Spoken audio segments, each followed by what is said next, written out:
That's a red flag.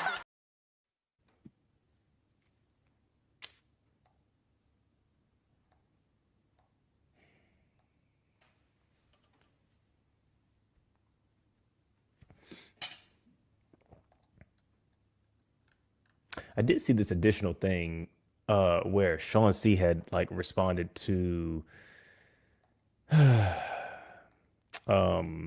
Cam James talking about like black atheism, which maybe is like because Cam's going to be on like in a couple of weeks, but I just thought it Mm, was a an interesting thing that started popping up. yeah, I'm not aware of it. Yeah, I hadn't even watched the video. Let me see if I had the link because I hadn't even watched the video. But it's just I think Cam was talking about the fact that he is a black atheist and just what kind of comes with that because it has a different sort of a vibe. Hmm. Yeah. Okay. I didn't know that about him, but not that I really care. Um, uh, because I saw like the Chauncey thing about like it's basically loving himself. Like, hey, I want the best for women, but also want the best for myself as well. You know, but I didn't. But shout out to Cam, man. You got Chauncey responding. He's got the internet, the Twitter streets ablaze. I guess people got some shit to say. We love to hear it.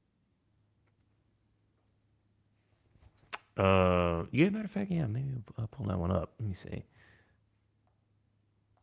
And yes, thank you very kindly.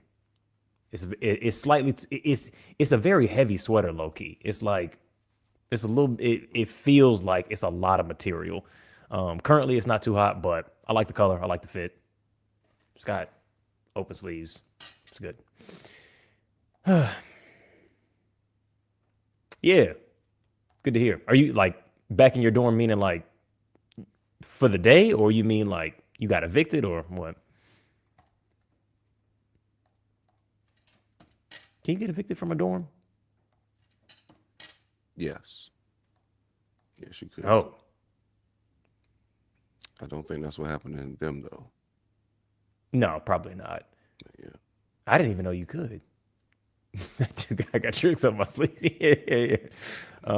You can definitely fit a crowbar or some shit in these for sure.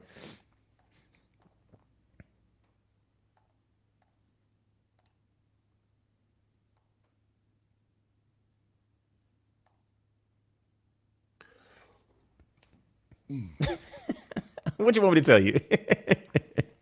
Rewind the live. Say it again.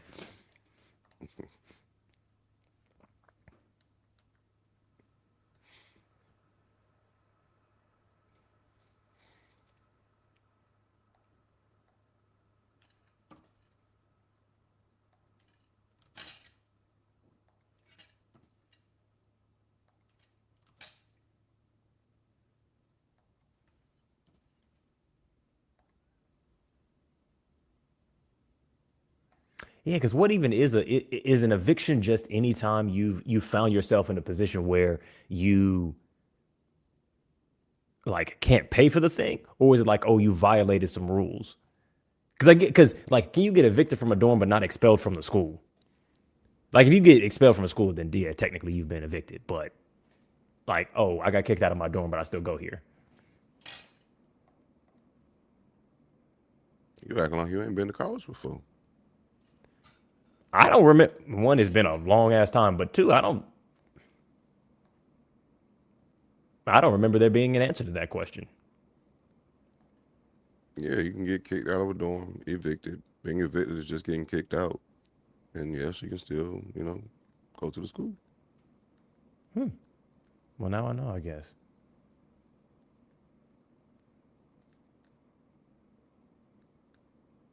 I once got evicted out of a dorm. Oh, now I see. Okay, what happened? I'm lying. That didn't happen. COE, content over everything. True. Actually, I remember that time. I remember that time you got evicted. That was crazy. Yeah, it That was was. It wild. was I can't. I wild. really can't believe you did that shit. There's all sorts of ways. It's a thousand ways to die and 100 ways to live.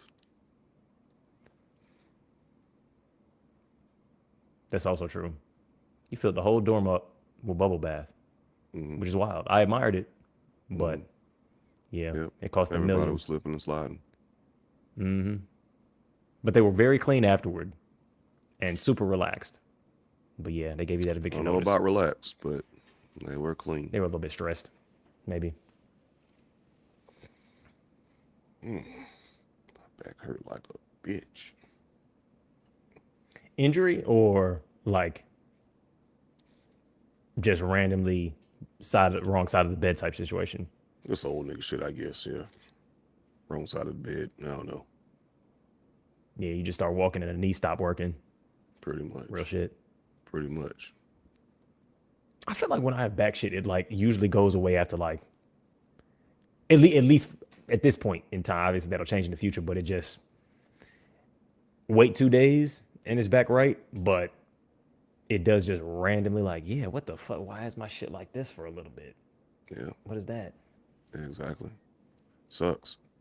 And that is exactly why I got evicted, Reaction Nation, or Past the Joints podcast, as you were previously called. FKA. Ah, yes. He's no longer passing joints. He's passing reactions. Content over everything, like you said. Hmm. What does ayahuasca do? Does ayahuasca fix pain in the back? Is that a thing? Shit, I thought ayahuasca was purely a mental trip. I I fixed thought you like your went, mental yeah, shit, not your goddamn physical ailments. But I mean, hey, mind body connection.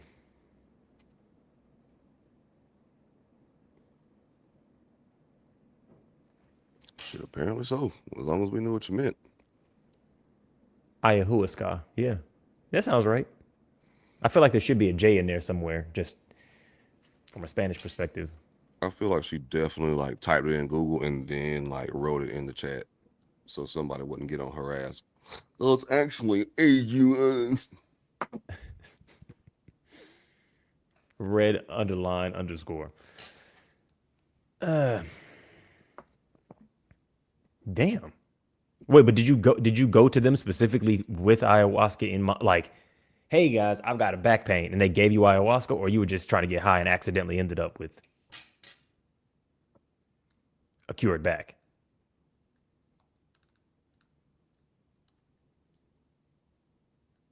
It removed my back pain 90%. That was 4 years ago, and no, I didn't expect it at all. Hey, shout out to you. Shout out to ayahuasca. I want to do DMT to remove my everything pain. Mental, physical, or everything.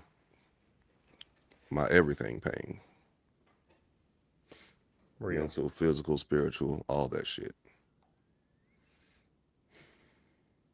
Well, maybe I need the ayahuasca in there as well to remove that back pain. But, results may vary, right? The active ingredient in ayahuasca is DMT. It's the same thing. Mm, the more you know. Yeah. I'm trying to meet God, It's though. like, yeah, because I think DMT, when you take it right, actually, you would know more about this because you've talked about like the hallucinogen, like the curiosity on hallucinogens and like psychotropics. I think when you don't take DMT as ayahuasca, the other way to take it is to smoke it. I think. I mean, I think you can, yeah, you can absolutely smoke it or it's like a pill or drink or like a tab or some shit. Like it's a couple different ways you can ingest it. But I don't know the difference. Again, I don't know the difference between like ayahuasca. I know ayahuasca is typically served as a drink, or like a tea, but I don't know Yes. like the compound nature difference between ayahuasca and DMT. Just as you said, just one has ayahuasca just has DMT in it, but Yeah, the other and one's that's the just main DMT, thing. nigga.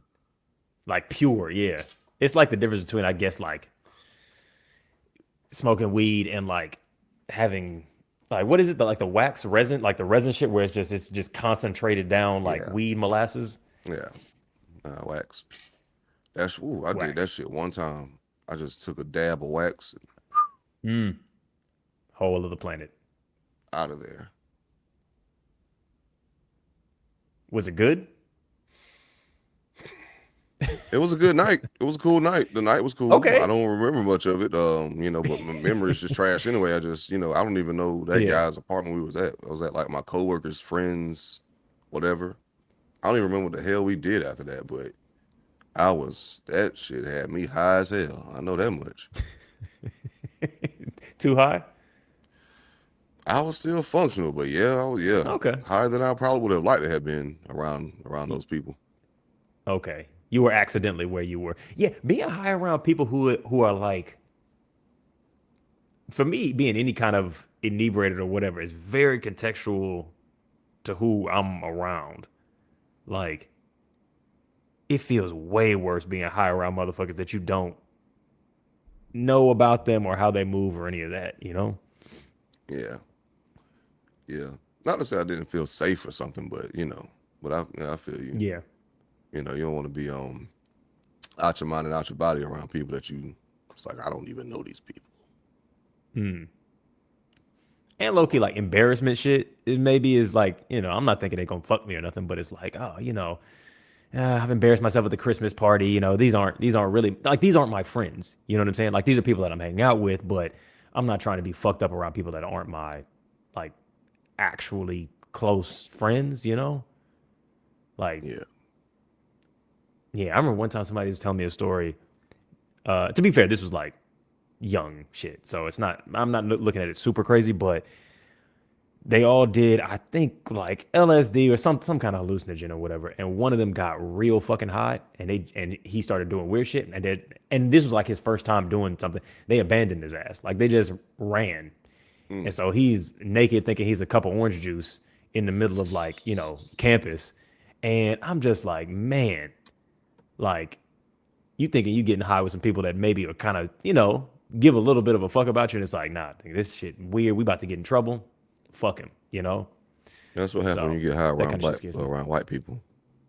Then again, like black These were people, all black people, but yeah, exactly, yeah, tough, tough, yeah. tough. Yeah, But that too. I mean, that's the same kind of. It's the same like when you are with the group, but you're not of the group. If that makes sense, like they're yeah, hanging with you, but you don't realize that you're not really a member of this group. You're just yeah. around. Exactly. Yeah, yeah. They don't fuck with you like that. Exactly. They smiling in your face, All the time they want to take your backstabbers, place. Mm-hmm. backstabbers. Absolutely. Shout out to you, Old Grease. Bum, bum, bum, bum, bum. Thank you for the Grammy. My soundboard unfortunately is not ready, but Not quite yet. hopefully one day it will make a triumphant return. Yeah, we in the laboratory.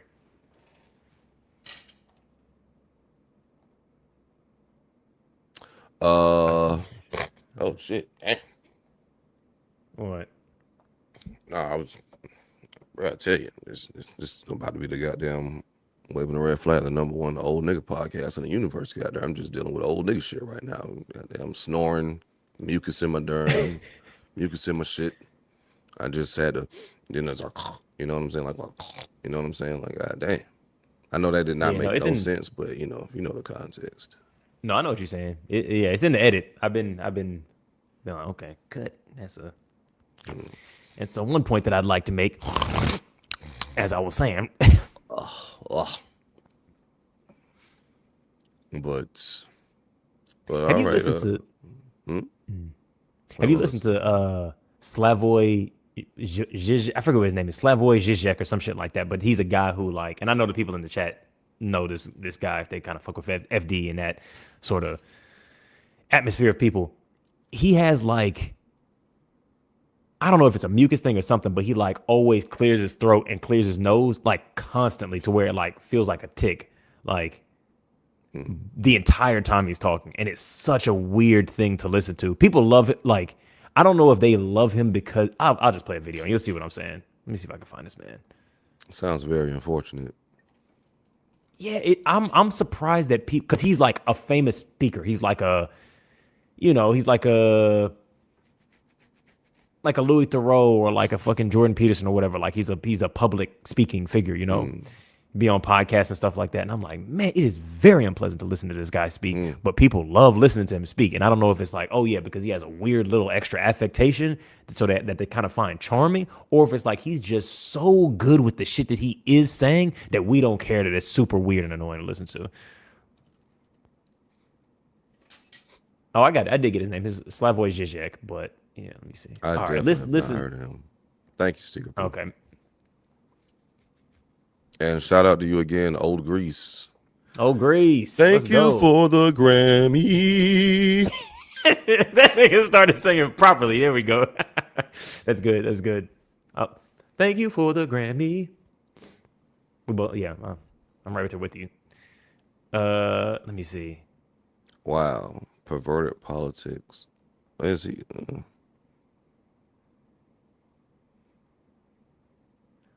Were you trying to trip to, oh, Grease? Okay, this is him talking. This is him talking about just something. Let me turn the speed back down. Tell me, why do you love me? It's a very good question, because there is no answer to it. The paradox is that the moment you can answer it is by definition not love. My God, love is not like, sorry for vulgarity, I have 3 women.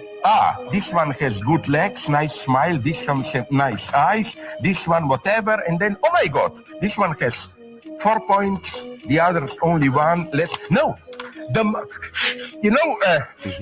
a little bit in theology here. Intelligent theologists are dogmatic in a correct Marxist way. They know very well that if you say, I believe in Jesus Christ because I've studied comparatively all religions, and my God, Christianity has the best arguments. If we were to be in medieval times, if somebody claims that, I would say burn him immediately.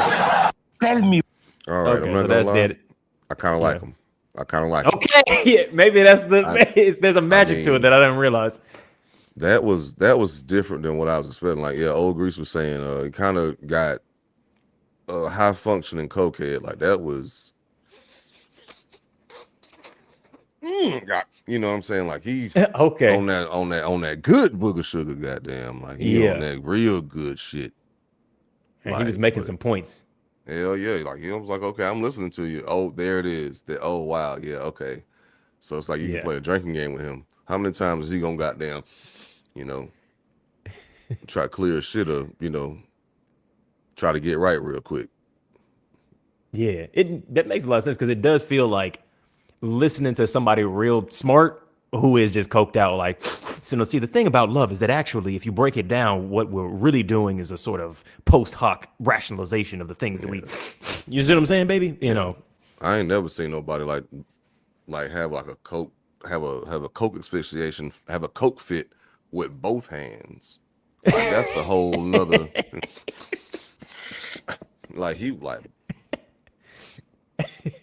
I like it, Picasso. Like, hey, okay, all right, art. Yeah, shit, I listen to him. Okay, wow, yeah, I guess I'm by myself on this because you've explained to me what the phenomenon is, because I've always been like, I find it annoying to listen to him, but he's so popular, and it's like, yeah, he just comes across as like a friendly, charismatic cokehead who's just kind of spazzing the fuck out, but kind of saying some interesting shit. So, you ever watch Fairly Odd Parents? Are you talking about the teacher? But yes, I have. Yeah, absolutely. Yeah, I think it's kind of like him. I think we're going to the theme park, like that shit. Yeah. Yeah. It was like the teacher who was trying to the one that was trying to prove that Timmy had fairy godparents. He had the back of the head that went over his own ears. Mm-hmm. Yeah. What was that man's name? That was such some of those characters make me sad. Because he felt like he was very much because he was a kid who had fairy godparents, but kind of still half remembered it. So he became this crazy obsessed adult rather than a functioning happy adult, which is what fairy godparents are supposed to give you. So he was just like kind of traumatized and fucked up by the fairy godparent system, and then gaslit for the rest of his life. It was kind of fucked up. Yeah, I think that was like one of the hypotheses behind that show, behind his characters, that he was a child that actually did have fairy godparents or some shit like that. Denzel Crocker. Yes, Mr. Crocker. Mr. Crocker.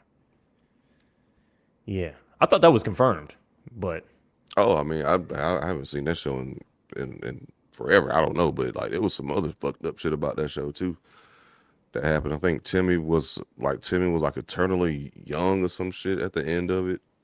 Like he didn't want to grow up or time had been something like that. passing on. Yeah. Yeah.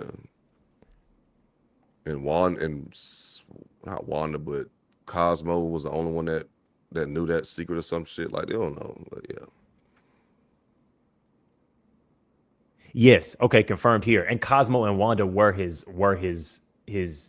fairly godparents. Let me see. Yeah, this. So that's him back in the 70s with Cosmo and Wanda. Oh wow. Yeah. And well, I Real tell you, shit. Cosmo and Wanda ain't shit. I like. What type of racket is this? Like you stealing people's childhoods? Like you could have just left his ass alone. He probably would have been turned out fine. You gave him everything that his heart could imagine, and now he's a crazy old teacher with no friends. Fairly odd indeed. All right. Well, we can start getting into topics whenever you like. It's your show, Josh. We can turn off the live or we can stay in it. Either way, I think that there's like some good meat on the bones on some of these.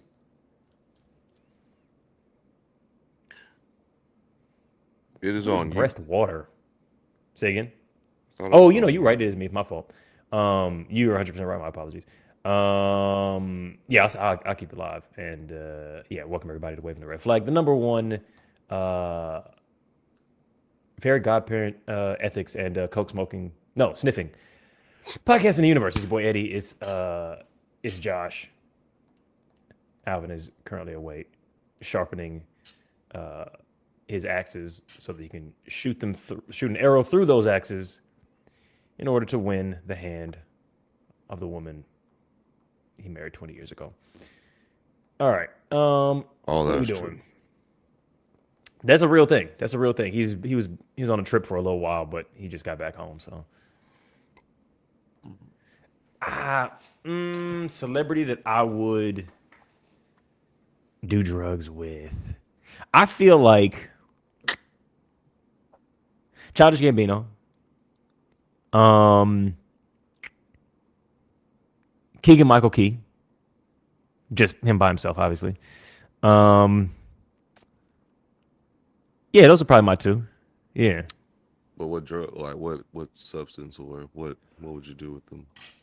I mean, because I'm not super experienced, really. Like I've avoided most stuff. Would you drink? Would you have a? Yeah, I have a drink. Would I smoke with? I don't know if I would. Yeah, I've because I had depersonalization stuff with smoking, so which I completely stopped. I drink with them. That's probably about all I would do. If it was, drugs in general, I don't do that with anybody. So let alone a rich and powerful stranger. Fuck no. You? I might smoke with Rihanna. I'll probably smoke some weed with Rihanna. Ace, as long as ASAP Rocky isn't there, Oh. I don't think I have anything personally necessarily against him. I like his music enough. But Yeah. I've seen like just recent interviews of him, like just like that's just like you don't really, I don't know. I mean, he seemed cool, but at the same time, I don't know. Kind of seemed a little What bit. kind of full vibe do you himself. get? Just seems like a little bit full of himself, like Okay. But Harlem niggas know, Harlem niggas, we in Harlem, nigga. Who else? What else would I do?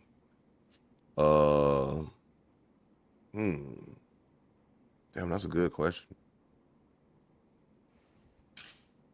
I might get. I'm not dependent on coffee at all. Get some. Yeah, I drink a Big Crit. Definitely have some whiskey yes. with Big Crit. Yes. And I'm trying to think like some wild shit, like some mushrooms or DMT. Like, what celebrity would be good for that? What celebrity would be a good time for that? Maybe Neil deGrasse Tyson or some shit. I don't know. Whew. Maybe. Yeah. Yeah. Sure, not Ray J. I'm not. No, sir. We are No. at a distance. Why? Because Ray J seems like kind of goofy in a way to me that's a little bit unthreatening, but I don't really know much about how he moves. Robin Williams. Yeah, Robin Williams, like, because like when you have like on comedy zany. people, ooh, MF Doom, okay, that would have, ooh, yeah. But then again, MF, like a lot of these people, like they have this persona, but they're very serious when you talk to them. Yeah.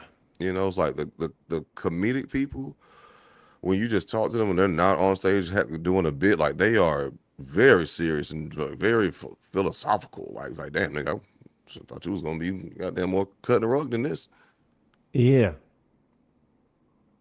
No, that's real shit. Because I mean, like people that we've collabed with, I'm like, when I first chatted to them, I'm like, yep. I was, yep. You know what I'm saying? I'm gonna say what I'm gonna say what I'm gonna say. Okay. Though, right. yeah, but I'm not putting anything on you. But I'm gonna say what I was gonna say. And I've had these conversations where I'm like, oh yeah, like this is you're I'm like struggling to read you in this moment. Like, oh, this is a little bit intimidating, low key.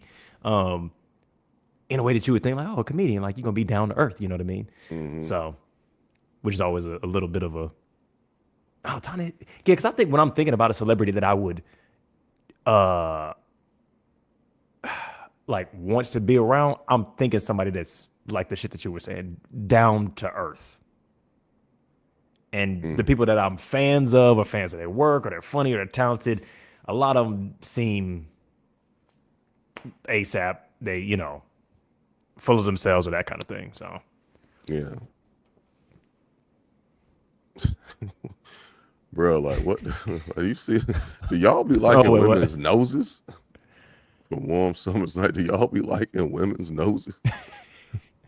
Hey, shout out Summer Night. He's the brother that's he's in uni and he's or college and he's he's been getting lots of good advice, like working his way through. Just learn, just hilarious. Learning new shit, That's hilarious. Becoming a man. Hey, yeah, dog. Sometimes I'll be liking women's noses, bro. Yeah, they be cute. Women be having cute noses sometimes, right? Noses, chins, shit, jaws, all kind of little shit where you like, oh wait, look at you, yeah. Belly button. Look at a belly button sometimes. Yeah. I think I underappreciate the belly button now that I think about it. I think I'm not tapped into the navel like that. I mean, there's only so much there, but it is something to like, oh wow, okay, like, oh cool. It's like a butthole, but for the belly. It's a front butthole. Yeah. Some women have like really nice buttholes, and then some women have really nice navels. Some have both, and that's what you call jackpot. A jackpot. That's a unicorn. Yeah. Nice butthole is. That's great. Man, yeah, you definitely. Yeah, you got to stick your tongue in both. Mm-hmm. It's fun with a view. That's what I like to call it. Mm-hmm. Yeah. If you can eat coochie, you can eat a navel. Morgan Freeman, I don't know about that one. J. Cole. J. Cole seems like maybe. I think maybe. I don't know. I'm not 100%, but maybe. He seemed like you could have a conversation with him. Yeah, you could definitely have a conversation with him. He doesn't really indulge like that. Like he doesn't smoke, or I don't think he like drinks like that to excess, like y'all getting drunk. At least now, but whatever. But yeah, definitely seems like a good hang. Summer night. Too much. Yeah, a little bit before. Does he talk? Does he yap too much? Because I also think, like, you know, when you're talking to somebody who's like a big celebrity, they're going to struggle to see you. Not all, but a lot. They're not going to treat you like you know what I mean? They're going to be like, so I'm the interesting person here. I'm going to say a million things. I'm not going to ask you nothing about yourself. That's just what I suspect. Tom Holland seems like he'd be nice. I feel like I can hang with Tom Holland. Tom Holland and Zendaya together, they feel like they'd be nice to hang with. Yeah, y'all would definitely just be having tea and listening to music and just discussing the arts. No drugs, no liquor.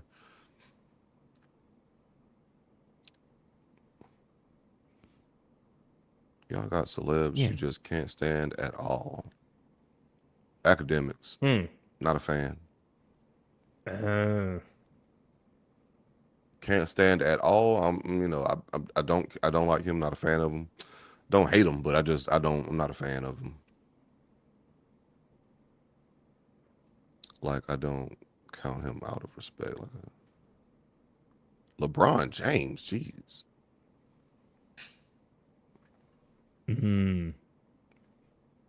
I've never seen him talk, Pond Smith, but he seems like he'd be good. I know who I wouldn't want to. I would not want to do anything with this man, Jonah Hill. Let's look at what this brother said real quick.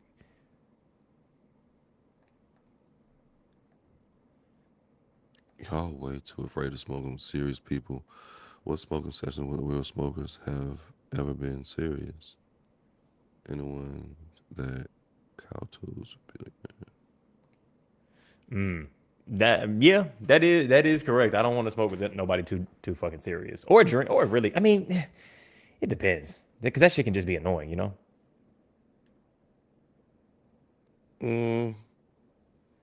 Yeah, right. Because I mean, like, Amanda Seals, like, yeah, I'm sorry, like, that just does not seem. I don't know, like, that seems like it could go like 50-50. Like, you either like would meet her in real life, and either like, oh my god, she's actually dope as fuck, or be like, oh my god, this is actually everything what I thought it was gonna be, which is not good.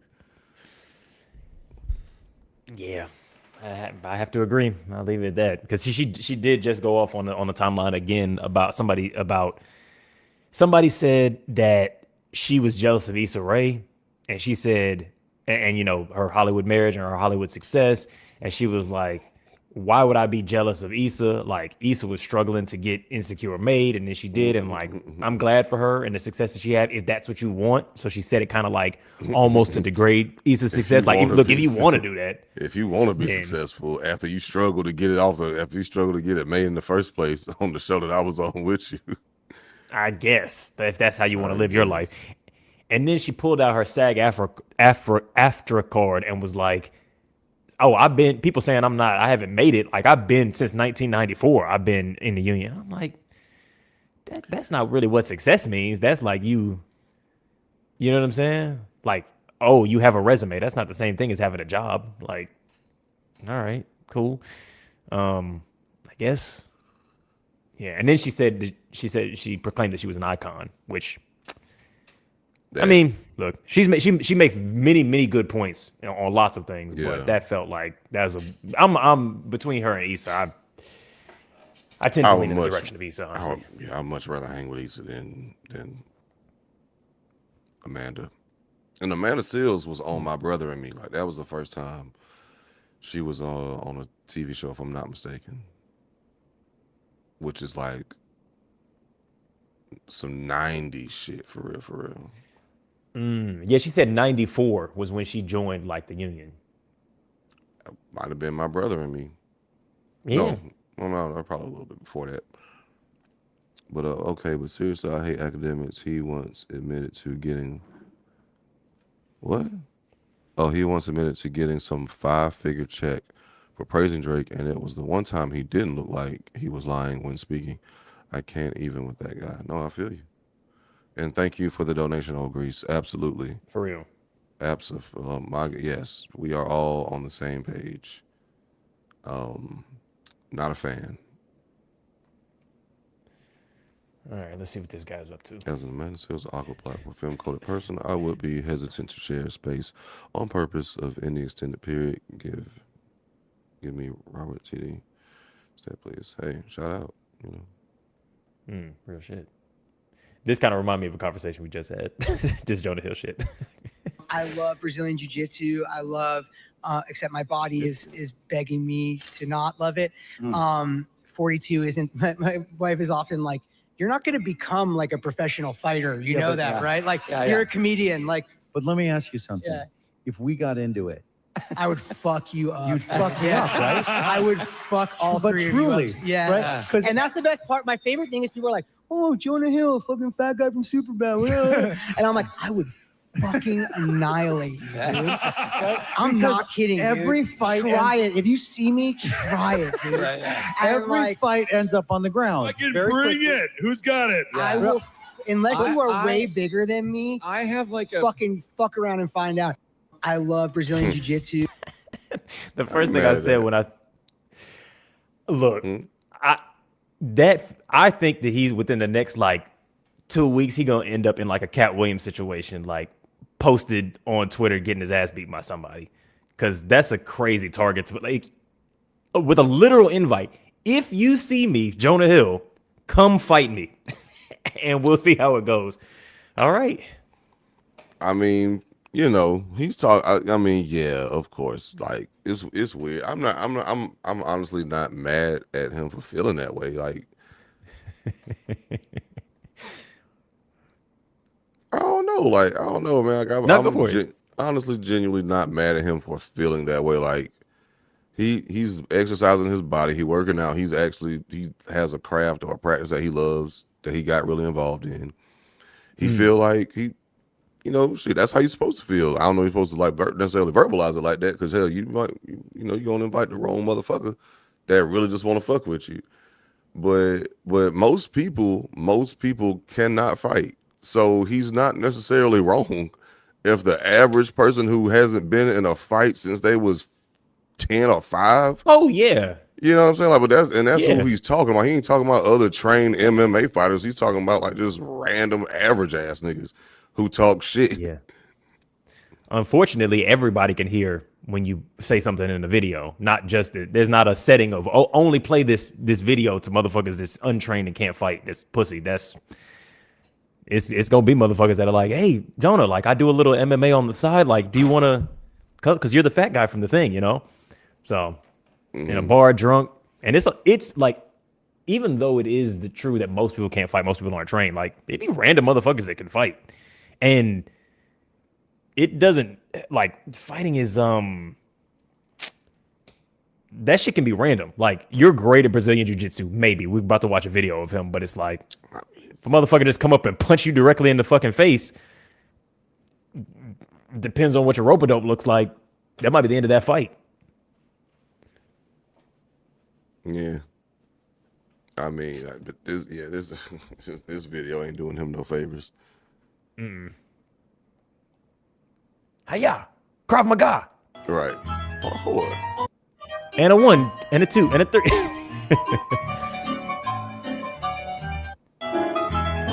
To be fair, Got you. surely this was an old video.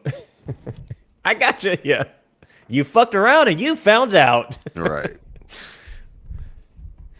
Yeah, look, that was probably early. He's got different hair. You know what I'm saying? That was probably them running through at like a 10th speed. You know, I don't know. I don't know why he posted it. You know, I mean, did he posted that himself? I mean, somebody recorded it with his knowledge. So, Yeah, I mean, like this, I mean, you know, this ain't it. If I wanted to prove that I could fight, I would not upload this video. You know, but if it was just like, hey, I'm doing jujitsu, like, you know, this would be like a cool little something real quick, you know, nothing crazy. But I'm sure, like, if Jonah Hill had a choice, like, after was saying, like, yo, I would fuck most people up, like, I would whoop your ass. Try me if you want to. This is not the video that he's gonna choose to have played next. Pretty sure he's got another video that's, you know, demonstrating Him. more skill, more nimbleness. let me see. I wonder if there is a Jonah Hill. Oh, wait, let me see what his Instagram is saying. Is that where he might will post that? Do you think? Maybe. Yeah, okay, let's take a look.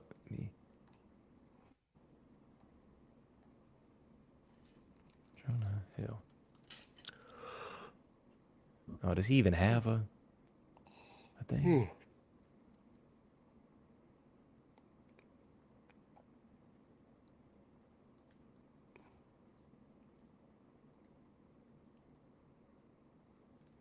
No, it's just people posting that one bullshit video over and over. Yeah, of course.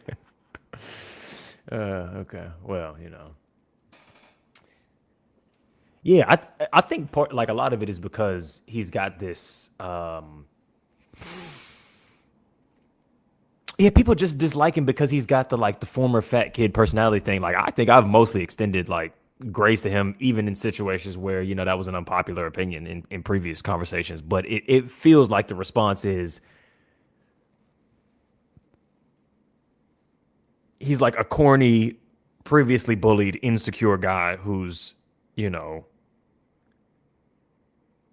needs to let people know that he's valued in some sort of way. So it just feels like people are annoyed when they hear that kind of thing specifically from Jonah Hill. People just, yeah, I mean, people don't like him. Yeah. I mean, you know, maybe for a reason or two, but you know, I don't really. It's interesting. It's just so interesting how like the internet and the world treats you like when just they don't like you. Like you could literally just say, "Hey, man, the sky is looking real pretty today," and like, "Oh, the sky's real blue today, motherfucker. The sky's actually green, bitch, but it's discolored by the sun's rays. It's actually they make it look blue. You fat piece of shit." Like, I mean, You stupid motherfucker. Why blue? Is that like a Blue Lives Matter thing? Are you a fucking is that propaganda? Is this Right. fucking propaganda? What the fuck? Right. Is that fucking blackface, bro? Right, And it's exactly. just like, Jesus, bro, calm down. right, So. yeah. So, I mean, it's, you know, it's tough. Yeah. But Yeah. you know, hey, you know, I mean, you know, you can be embarrassing, you know, slightly insufferable. Yeah, because Jonathan Major said the same. You know, other people have said the same thing, but I think it came across as like, I'm real tough, which I think across everybody, too much I'm real tough talk, people generally tend not to like. I don't know anybody that really gets a positive response to I'm real tough, I'll beat everybody up when anybody says it. I mean, there's a, you know, I mean, I generally understand what you're saying, but yeah, you know, you had your Kimbo Slices, Michael Jai Whites, but Michael Jai White is a bit more humble, but he is like I am. He has like, a nigga, humility to him. I am tough. Like I will fuck you up. Like, you know, I will fuck most people up. Maybe it's the way, but that's you're right. Yeah. Conor McGregor, he's kind of a dickhead though, but you know he's loved and hated. Any sports That is person, true. you know. I think especially when you can fuck people up, then it's a little bit different. Like when everybody knows, because Israel Adesanya, he has a little bit of that, or did have that kind of energy as well. But I think they also, and to be fair, Jonah Hill did say this as well, that pretty much all fighters have some amount of humility. Like I don't know anybody who's like, I'll fuck anybody up. Everybody is like, yeah, if you're bigger than me, there's it's always somebody that can fuck any given person up. So Michael Jai White, you know, he's like, yeah, Bruce Lee was, Michael has said many, many times, I'm an actor with martial arts training. I am not a fighter. So you put me in certain scenarios, that's not me. I'm a trained martial artist. I'm not a UFC fighter. I'm not an MMA fighter. I'm an actor primarily. And a good one at that, but he is definitely a real fighter at the same time. Yeah. Yeah. But there's that humility of being like, yes. I'm not challenging a Mike Tyson or a Bruce Lee in their prime. Like I know where I'm at. I can beat most actors' asses, definitely. And I can probably beat a good bit of what do you call them? Like fighters, you know, at the lower level. So definitely the average person, but I'm not putting my hat in the same ring as people who that is their trade. Yeah. Yeah, absolutely not. I mean, yeah, Michael Jai White did have some cool movies. I mean, the motherfucker was Spawn. He was, man. Come on. That movie, that whole character is fucking slept on. Like one of the most iconic black superheroes. It's actually kind of like, it was really ahead of his time in a weird fucking way. Like we're still struggling with Blade and Wonder Man, and he was this weird, creepy, gothic, like demonic black superhero. Wild. Yeah. is Spawn like an anti-hero, kind of? Yeah, I Or would is he say like so. Or what were we gonna say? No, I was just wondering because, like, I mean, I never really got super into Spawn because it just seemed like, super dark when I was like younger. It is. Yeah. Uh, but it seemed like more like instead of superhero, more like anti-hero. Like, I'm not trying to save the world. I'm trying to get my revenge and fuck more evil people up. Fuck evil people up, you know. Yeah, he's closer to he's like Punisher combined with like Constantine. So it's like he's Punisher, and so he's more about vengeance and things like that. In my understanding, I'm not no Spawn scholar, but also he's like linked to hell. So all his powers come from the devil, and so he's very like he owes things to the devil. So it's like he kind of can't be a hero because he's doing demon shit. You know what I'm saying? Yeah. But he's like, while I'm doing demon shit, let me do a couple of little good things, or at the very least punish some of the people that fuck me over. But he's not. He's probably less of a hero than Punisher as well, because he's like he's like an anti-villain. Maybe is I forget. I think that's a term as well. I think he's like an anti-villain. Yeah, I do remember that part. It was like, I mean, he is doing this The devil's Satan's bidding. Like, yeah, pretty Yeah. much. But like the devil just gives him enough room to, you got your free will here, but then when it's time to punch in, you know what time it is. It's demon time. It's demon time. Literally. So, all right, we got we got to watch this Jonathan Major shit. This Jonathan Major shit is crazy to me, especially just because we've literally made so much content walking through the saga of him and his career.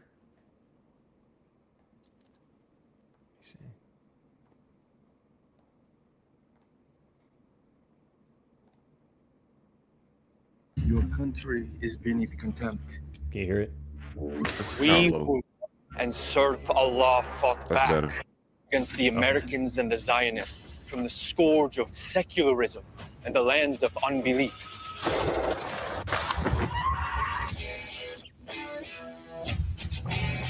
Anyone gonna listen to Captain Saunders tomorrow? The retired Delta Force soldier with a new book out. He's the polar opposite of those brain-dead protesters. Given the current climate, should Clay Saunders even be allowed on campus? Mr. Saunders is a close personal friend of Chancellor Friedman. This is a decision I cannot flat. There are three ways Islam will conquer the West. Through immigration, through the wombs of our women, and by using our nation's freedoms against us. What is this voice? Are you paying attention? We got Joyner Lucas there, of course. Listen carefully. Or not? What's his man's name? That's not it. The great Satan America will fall.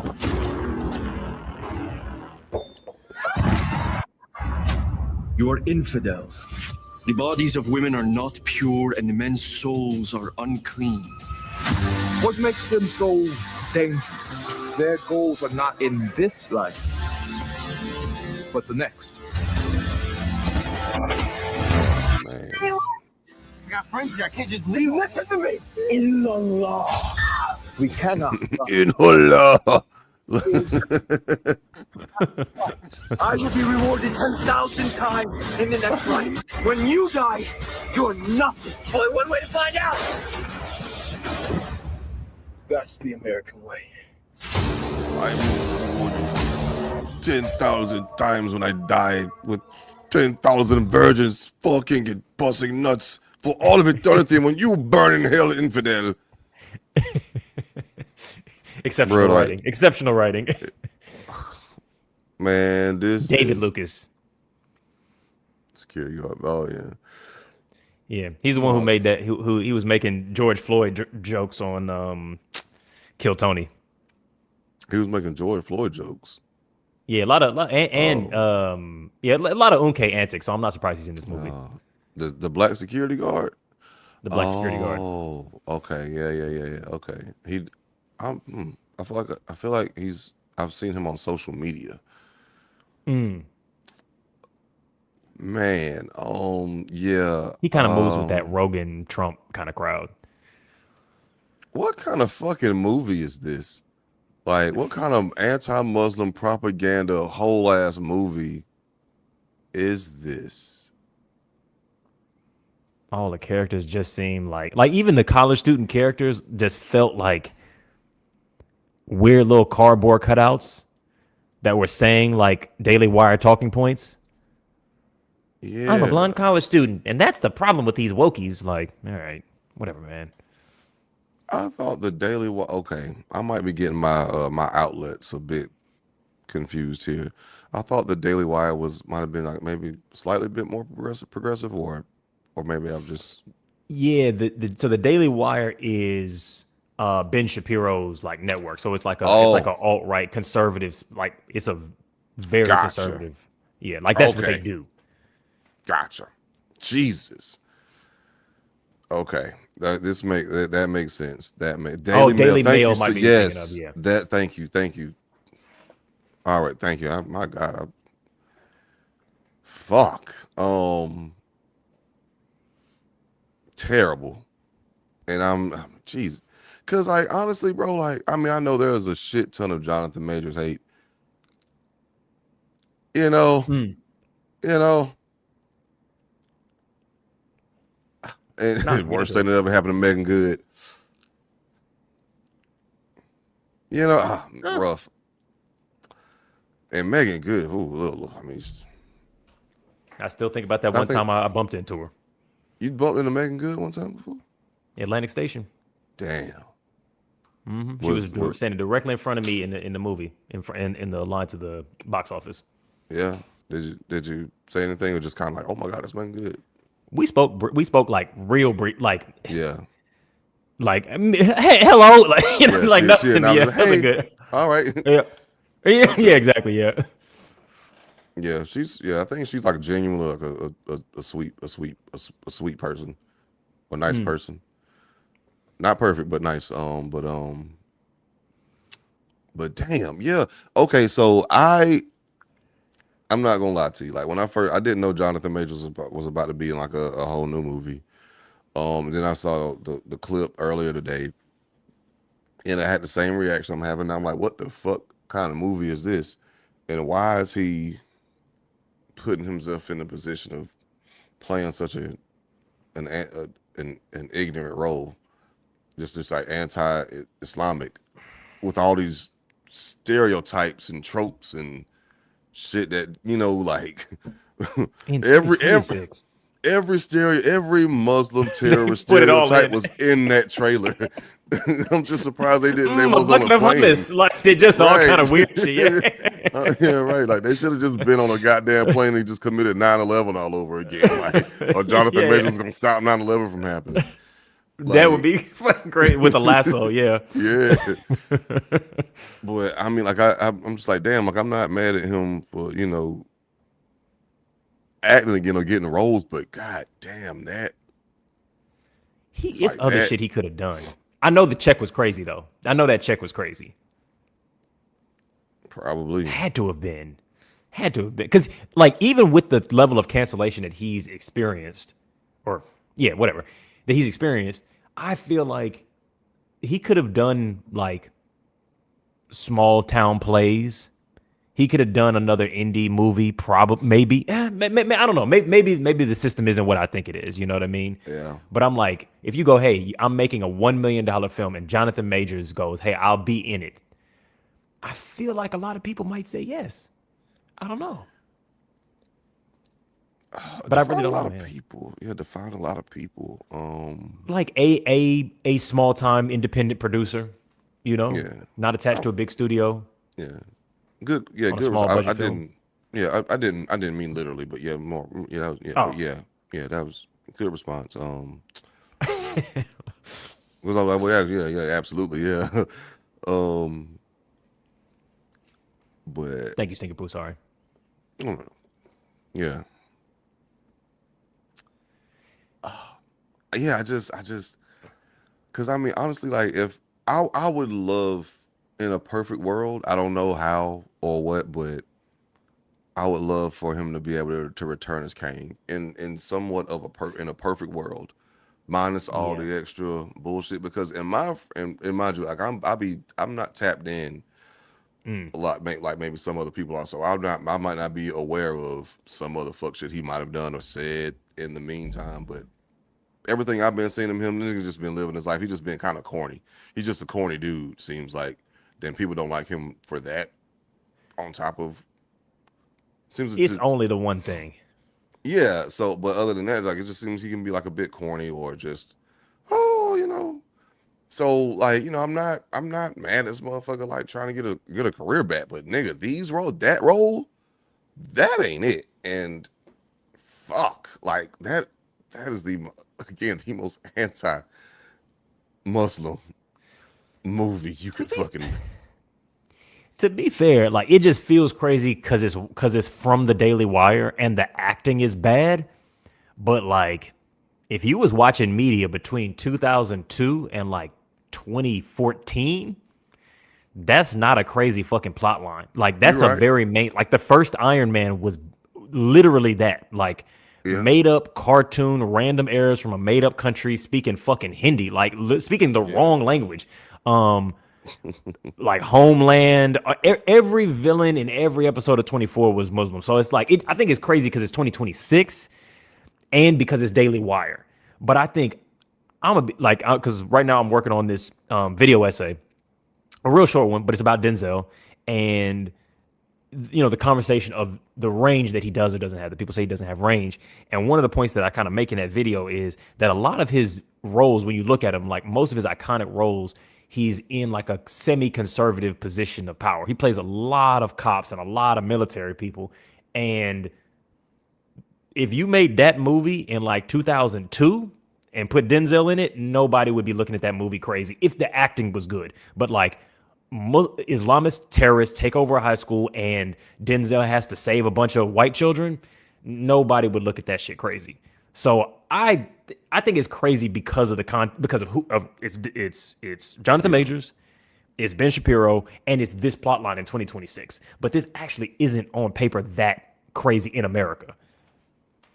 You're right. You're absolutely correct. You know what? Yeah, I'm forgetting my history. Like you're absolutely right because like there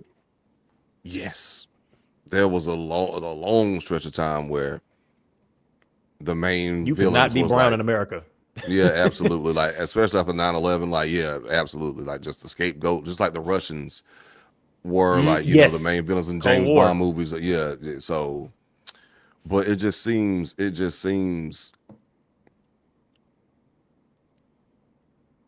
why? Like, in 2026, why? You know what I mean? Yeah, Like, I mean, yeah. And we know why from the Daily Wire. I know why them. They've got their mission. That's what they're doing. You know what I'm saying? Ben Shapiro and Crowder and all those guys, that's their thing. Jonathan Majors, I'm wondering what he's thinking from a strategy perspective. Like, that's what I want to know. Because Aaron Pierre is basically like taking his spot in Hollywood.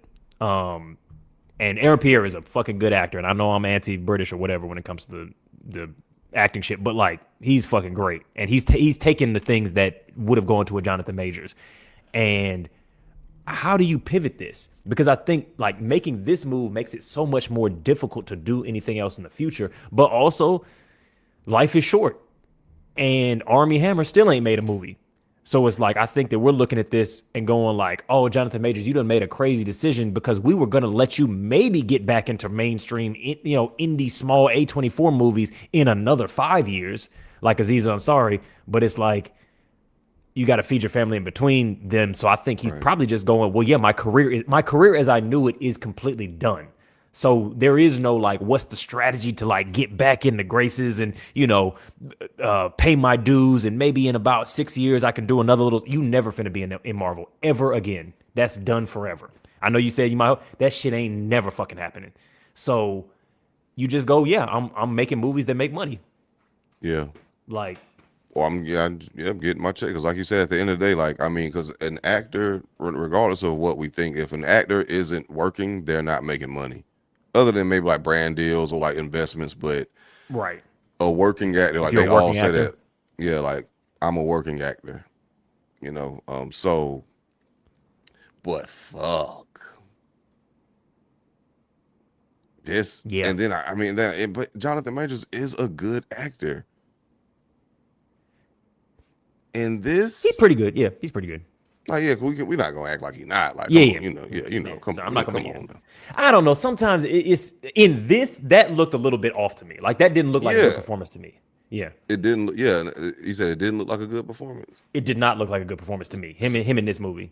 Same. That's what I'm saying. Like, he's a good actor. So this performance that we're looking at in this trailer, on top of this subject matter, and then this accent, like, are you trying to be like a Nelson Mandela type of, I don't know, like Marshall? The thing about the thing about they are going to rape our children in our country. Like, the thing about the Islams, they're going to The take radical advantage of our freedoms.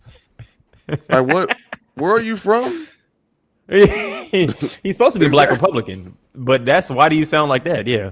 Yeah. You know what? Maybe it's like an inception. Like, maybe he took the check, did the role, and played it terribly. Inside it. He's the Black Klansman. I see. Okay. Yeah. Taking it out from inside the house. Okay. Yeah. Okay. I'm a house Negro, but like I'm gonna set a fire inside the house. Yeah. Okay. Damn, this is this is unfortunate. It just, because at first we was also like there was talks about like that movie about when he was a fighter. You remember the name of that movie? Oh, are you talking about when he was a bodybuilder in Magazine Dreams? Yes, thank you. Magazine Dreams. I was just talking about that movie. Great movie. I loved it. It's totally my type of movie. Yeah. And I think there might have been like some hesitation. I never saw the movie, but I can't remember your opinion about it before, or if we ever talked about it post you seeing it. I didn't even know you saw it, but I'm not surprised. But I don't remember I can't remember our exact thoughts and opinions about it. Prior to it coming out versus post it coming out. You love the movie. So and again, I just like he could have, I don't know, like nigga maybe could have I think he could have maybe like built it. Was I'll say why I say this. Okay. Because I think you're hoping for something as opposed to assessing what's likely. And I get it, because I'm like, yeah, he is a great actor, and it would have been nice to see what he could have been or where he could have gone. I think there's merit there. Magazine Dreams was already made and finished before all this shit happened. The shit with his partner and that case happened. So it was already a sunk cost. Like literally the movie, the edit was done, the trailer was done, the festival run schedule was already in place. So when this shit happened, they pulled it from distribution. They didn't stop production. The movie was done. They scrapped distro. They already had a finished movie. And so Zeus Network, because we have talked about this. So, but this was like a year ago or whatever. Zeus Network bought the distro rights to a property that already existed, and we're like, we'll release it, which is where I watched. I watched it through Zeus, and so it wasn't like, oh, he made something right after that thing. It was like it was a small little indie film that maybe cost, like, if I had to guess, $5 million to make. Would have at the box office and the festival rounds would have maybe made 20 million, 30 million. Small little, indie movie like Iron Claw is that kind of a vibe, or The Wrestler, or Warrior. And because of the shit tanking, they were like, we can't sell this shit. It's supposed to come out in 2022. This shit is worthless. Let's sell it to Zeus for like 1.5 million just to make a little bit of money back. So that's what happened. Yeah. Gotcha. Okay. So they lost money on the shit because they were like, fuck, we just gonna sell it cheap as it went out clearance, Damn. Yeah. Yes.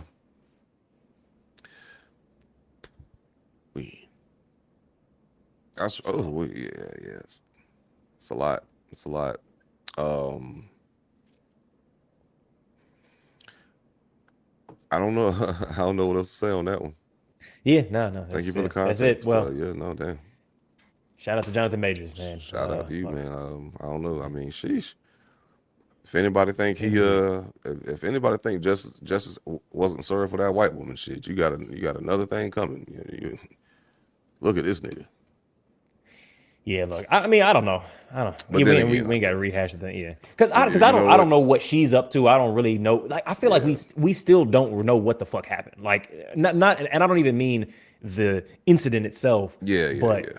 so much shit disappears after the fact. Like, I don't know anything about what Grace Jabari's life was after that. If she's struggling, if bad things or good things, I don't know. I just know that Jonathan Majors is in a bullshit movie, but I have no other context for what happened in either of their lives. Yeah. Yeah, no, for facts. And I can definitely see like some people like getting upset at that statement.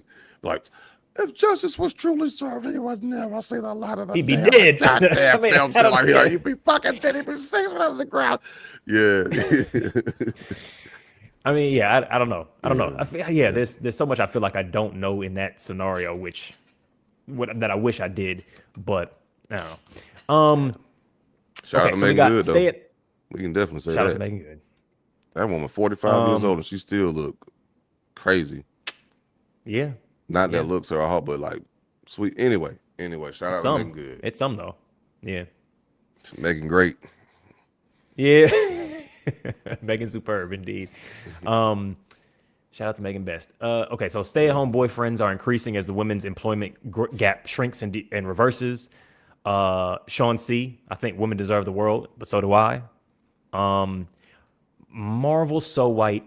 The Perez Hilton shit feels like it's popping off, but I don't know. It feels like it's. Yeah. All right. Yeah. Fair enough. You ain't gotta about Perez Hilton. Yeah. I was like, do I. maybe, because sometimes I'm bless him. surprised. Whereas it's like white celebrity gossip shit, like kind of go like the Pedro Pascal thing and like, you know, anything with Schultz and Theo Vaughn. I'm like, oh, okay. So I wouldn't be surprised if a Perez Hilton thing went off, but you ain't got to. I'm with you. Yeah, we can skip self-harm. I mean, yeah, indeed. Oh, okay. Fair Vince enough. Perez Hilton, like when was the last time you've heard his name and what he does? I don't know. You know what I mean? Like, but not. I'm not saying like, you know, anything against you, just but like, you know, just him. Shout out, you know, that nigga alive, so you know, congratulations, good for him. Shout out to not dying, bro. Shout out to you. Let's see. Okay, let's do Marvel So White. Let's do Marvel So White. And then we'll do. I don't know enough about like.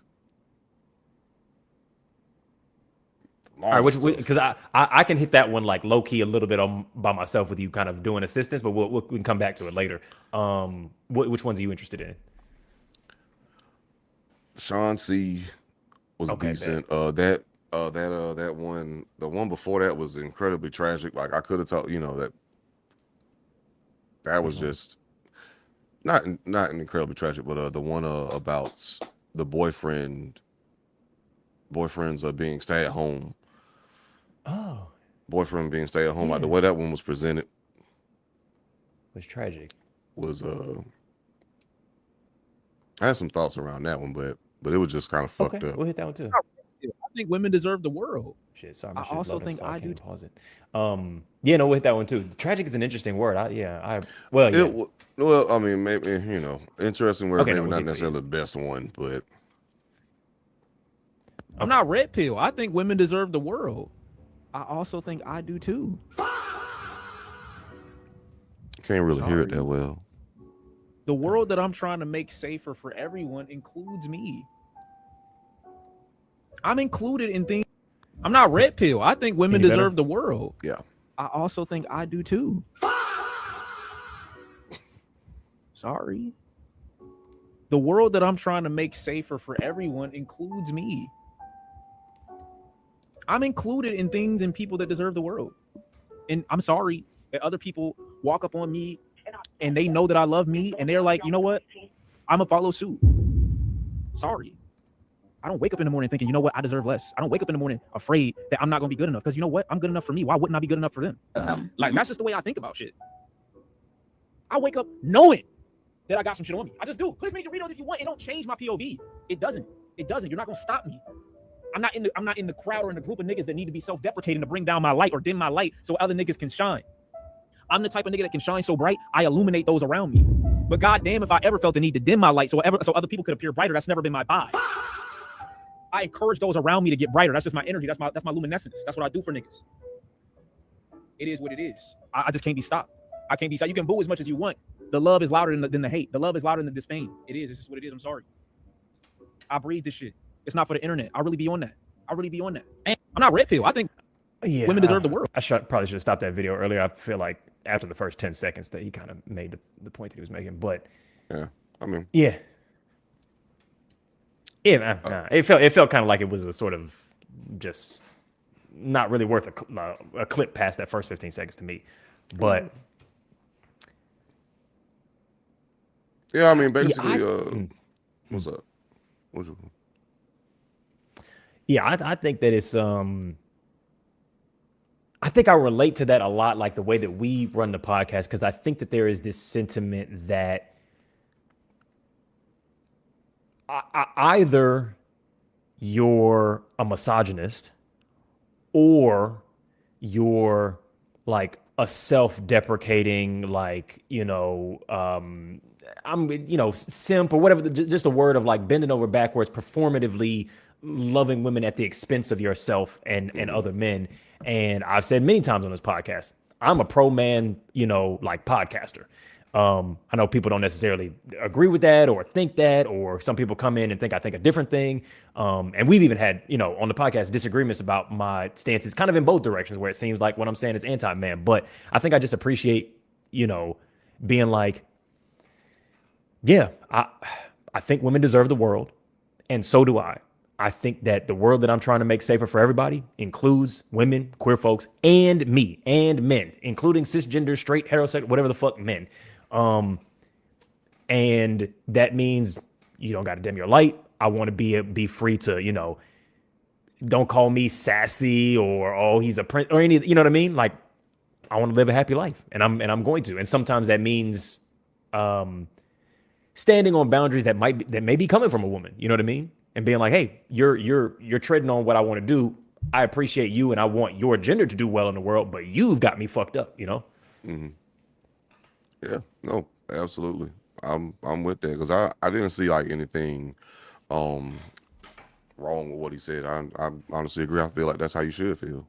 My only thing is with that, because like, and it's great if he like really stands on this, like, hey, I shine bright. I want the other people around me to shine bright, be their best, do their best, be who they are, live out loud, all that good stuff. It's just, hey, do you give that outside of just like your niggas, the boys, like, do you extend that to literally everybody? Not saying that he didn't say this, but do you treat everyone the exact same? You know what I'm saying? Because I mean, shoot, like, women got to tell each other all the time, like, oh man, don't ever, dim your light for nobody, like, no man, you know what I'm saying? So like, do the same. So like, we should be doing the same thing. It's just how we treat each other at the end of the day. Treat each other with just common decency, like we are all human beings, like we would want to be loved, regardless of your gender, your religious beliefs, your sexual identity, what the fuck ever. Like, we are all just human at the end of the day. And I want a safe world for you. I believe you want. I mean, like, fuck even just women. I mean, that's a crazy way to start that, but not even just women. Not even just women, but like, I would like for everybody to, have their best life possible. Like, and that also does include me. Yeah. A lot of people only want to, and I'll actually say this with grace rather than the vitriol, but it's like, it takes a lot of thinking to really deconstruct everything about the way that we move through certain things. So it can be easy for us to understand when we're talking about a wage gap, or we're talking about medical misogyny, or we're talking about the pink tax, or just any whatever. Take your pick of stuff, homophobia, whatever. It's easy to deconstruct that and still end up saying shit like, well, who's going to be the man? Or why do you as a man want to be loved? Why do you as a man want to feel seen in your relationship? It's still easy to kind of hold those thoughts. And so I think there's just, an opportunity for people to go like, yeah, it's not a threat to anybody's femininity for a man to also want to be safe in the world. Like somebody said, soft life for everybody. You know what I mean? It's okay that we all want to be happy. I understand, we've been socialized in ways that make, femininity dependent on a very specific, hegemonic idea of what masculinity is. and we just got to continue working to move away from that. Yeah. Yeah, absolutely. Brilliantly said. I guess like just to put a pin in this one, because I think it was like just a, you know, Yeah. a whole ton of meat on the bones on this one, but I guess if there was like any like maybe like pushback or something like that, it would just be because I think a lot of times when women do hear The tragic trend for you heard that? Sorry. Yeah, I did. Okay. Sorry. That was an autoplay thing. Sorry. Okay, no worries. But when a lot of people hear, I guess like men, like, I want to, hey, I would like a beautiful life for you, but I also want that for myself too. Like, I think a lot of people kind of like just are immediately averse to that because it's kind of like, what you mean? Like, it's like your oppressor is telling you that he wants a better life. You know, That's a fair point. That's a fair You know what point. I'm It's like, saying? motherfucker, So- you already got the life. Like, what do right, you you mean? already got it. What the fuck is you talking about? So I think like so I think just from that stance, the real meaning can be lost in translation. Yeah. That's a really good point. I'm glad you brought that up because I think that's something worth like addressing. I think my pushback to that pushback, which is reasonable pushback, is I think that the system and the individual are kind of different. There's different levels to shit. And so while all men may experience male privilege, not all men have, and the same thing for white, whatever, like we're more specific than like just a category. So if it's like, yeah, when a white poor working class worker says, hey, I want the following working rights, my response is never going to be, but you're white. Why are you talking about minimum wage? It's like, you're a worker. And that intersection matters. So it's like, yeah, if you're a man and you're poor or you're queer or you are not emotionally supported in your relationship, that's a thing that needs to be addressed. Absolutely. I guess it's just also like that. Unfortunately, everyone doesn't have that foresight that you have. So I was just kind of like thinking about like what some people might say.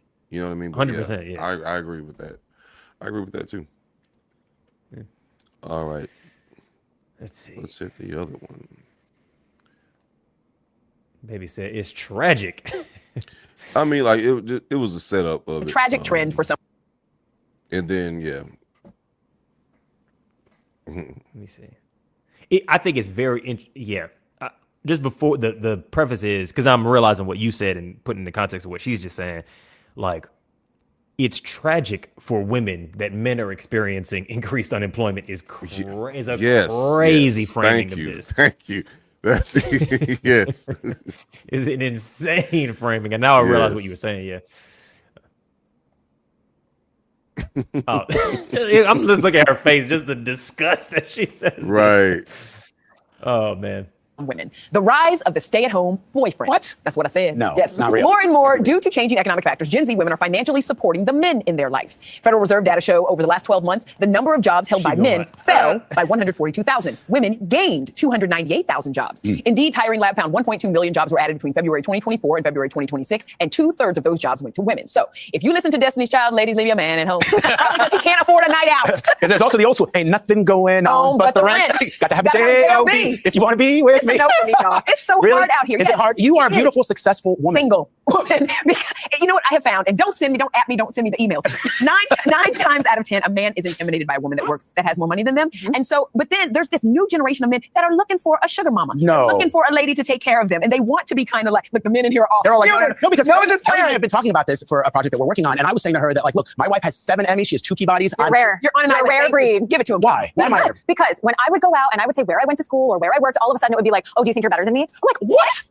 People cannot handle that. They want to say all the nice things. Oh yeah, I want a woman who can take care of me. Absolutely not. I also think we've taught this next generation of young men that it's like you have to tiptoe around things, and they're like, oh, screw it, you want to take care of me. And you know what it said when I read this article as well is that the jobs that are gaining right now in this in life are jobs that are female centered. So it's healthcare, like health sciences, those type of things. And the jobs that are falling are kind of men centered, AI, tech, all of the Finance. finance, all this. That AI is kind of doing more in those fields. So that is why there's really this change in the workforce, but also that more young men are moving back home with their parents and living. Which is also bizarre to me.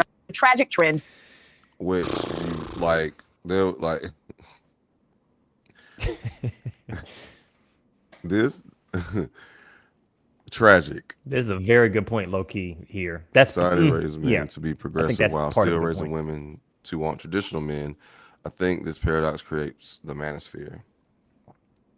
I think that's one small element. Like, I don't know that we're raised to be a bunch of different caveats, but I think that's one, like, I give that like 10% of what's going on.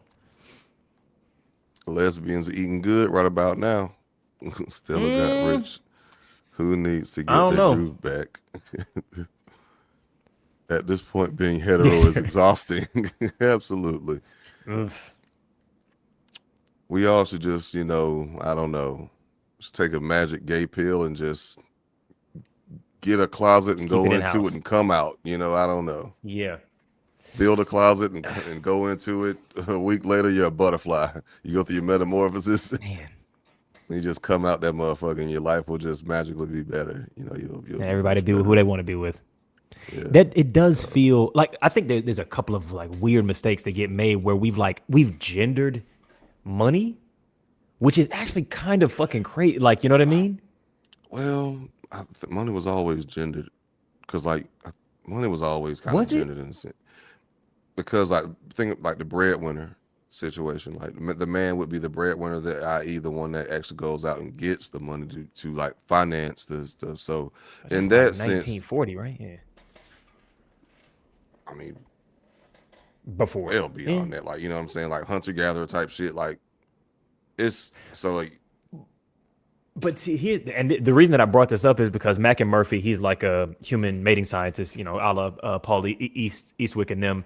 And one of the points that he makes is that if we're trying to compare the long history of humanity and the roles that men and women have had to our current thing, because we haven't had fiat currency for most of our history. Like, this current economic system is a very specific, very new thing in our history. We've been around for 250,000 years. He was like, maybe one of the best comparisons you might make is early when we were hunter gatherers, is you would say calories were our equivalent of money. Most of our labor went towards collecting calories to feed ourselves and our babies. Now we put our labor towards money, which then gives us calories and also other, various things. And he was like, in early societies, which is what we were for most of our history, women gathered most of the calories, not men. Men got meat and things like that. They did hunting, which was maybe more strenuous and more difficult and more physically taxing. But in terms of the actual dollars that kept the household going, women were, the calories that kept the household going, women were doing more of it. I'm not saying that. I just thought it was an interesting idea. It might not really jive with money, Yeah. But yeah, I mean, I don't have any pushback on that at all. It's interesting, to say the very least. Because honestly, I'm not like versed on all that, like how that dynamic completely like breaks down the calories and da. So cool. I would not, absolutely find out next time Science. on a new episode. Cooking up in the kitchen. So, but yeah, you were saying something about money being gendered, and I think I might have cut you off. I think I did cut you off. Yeah, maybe, because with that context that I gave of like in the past, most of the activity that we went to, if measured in units, women were the ones who were contributing more of it. We contributed a special kind of it, but women were actually doing more of it. I'm like, if the nature of labor is mental labor, not physical labor, which we happen to genetically be more predisposed to, I think I can say that uncontroversially, then it's like, why would money be gendered at all? Especially when we're talking like pre-child rearing. But again, another thing that's very important about human beings is that human males participate heavily in child rearing. That's a thing that's very emblematic of our species. So to me, it's just interesting that we're like using your brain to get economic tokens that allow you to pay for things like bread and medical services is somehow associated with having a dick. Is just kind of like, are we sure? Like, when work was physical, then I could kind of see it maybe. But I'm like, when work is brain shit, like we're equally intelligent based off all of my understanding of the measure, especially towards the mean. It's like we're equivalent, like we're all smart. It's not like men got bigger brains, or smarter brains. Yeah. different. It's yeah, I mean that part too, but like, you know, there's different industries and different types of jobs as well. You know, like, I mean, hell, like, it's, what do you call those people that go out to sea for like extended periods of time? Like they like do like deep sea like fishing and crabbing. Yeah, and you talking blah, about blah, like you ice know. road truckers and fly like miners and yeah, but the Arctic fisher. I know exactly Yeah, what you're or talking like, about. you know, oil They be on rigs and TV you shows. know, yeah, that's sort of like extreme. They do it over you here. know. Like people fly out for like 6 months, go to Perth in Western Australia and like work in the mines, come back for 6 months off, and them motherfuckers make crazy bank. Like they'll make like 70K in 2 months. Yeah, But it's no doubt, hard fucking work. Yeah. It's hard work and dangerous as hell. Yeah. Back breaking hard labor, yeah. But you know, again, well, of course, that's not the totality. Like most jobs aren't that. That's like a small percentage of, you know, the thing. But yeah, I guess like just my thing is like the reason why I was like, this is tragic because like these are grown ass adults who are perpetuating pretty like patriarchal ideas and values. And like you said, when you got what I was trying to say, when I said this is tragic, you put it together. It was like they're saying that, oh no, women are suffering because men are losing jobs and they are forced to stay at home, so women are suffering now. Ladies, leave your man at home. That motherfucker can't afford a date. You bum ass bitch. Like you working class poor scum. Like what the fuck? Like, bro, like the economy is that fucked up, and it's like. And again, like patriarchy harms us all, and like even like especially men, because again, like you have like people who uphold these standards of patriarchy, these patriarchal values, and it's like you can't, as men, like we can't do shit. We can't do shit. Like we can't even get laid off. We could bust our ass, break your back, do everything right, still get laid off, and it's still somehow your fault in the eyes of some people. Now, I'll give some grace or some pushback because both of these women express this thing, which one, there actually is some, because I remember a sociology paper that I read a zillion years ago that talked about this. I don't know if it's true now, because I think sometimes, like a lot of times when we talk about this social shit and we like reference a paper, it's like, we still got to use our critical thinking, you know, on the street brain to go, yeah, that's a paper from 1994. That was a bunch of white people. That don't have nothing to do with the gender politics of Atlanta in 2026. These are two totally different contexts. And I don't know that this study is good for this. But one of the things they pointed out was that men who earned less actually did less second shift labor. And part of the reason for that was, or at least that they theorized, was that they felt more of a need to earn back their masculinity within the context of the home. So they were less willing to participate in child rearing, less willing to participate in cooking and cleaning. And to be fair, in some instances, I've been in that scenario where I'm like, I'm not really contributing monetarily to this household, and I'm really being a sponge and taking away from it. So you're doing double fucking work.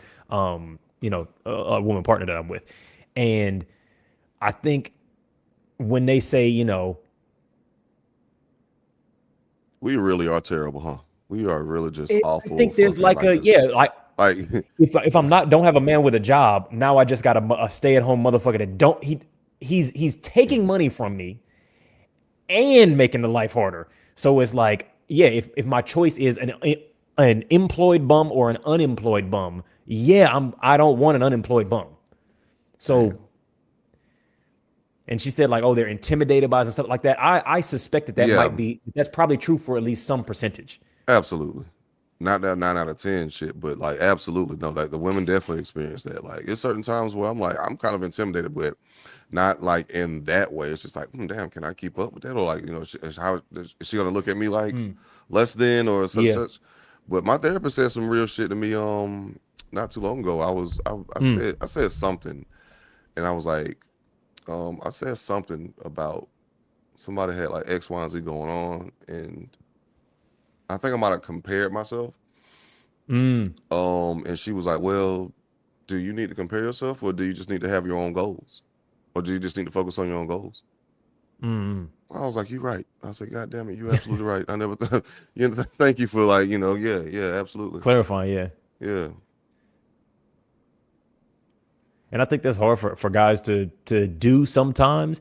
And and I don't know, because I try not to gaslight men in certain situations, because some group of people responding to certain things do pretend like every complaint that a man had can only be the result of some shit that he did to deserve it. There is that contingency that will say that the reason that men act a certain way is that when their women earn more than them, they mistreat them. They're condescending to them in a very specific way. And I think that probably is true to some extent, but I don't know. I think if I had to guess the balance of it, I think I'm voting in the favor of men being more of a problem in those scenarios. That's my guess based off fucking nothing. But I mean, when I think about the way that these two women are talking about it, I'm struggling to imagine that they were actually particularly kind in relationships where they earned more than their partner. If I had to guess, I would not be surprised. But also at the same time, like they did, like you said, they did express some things too.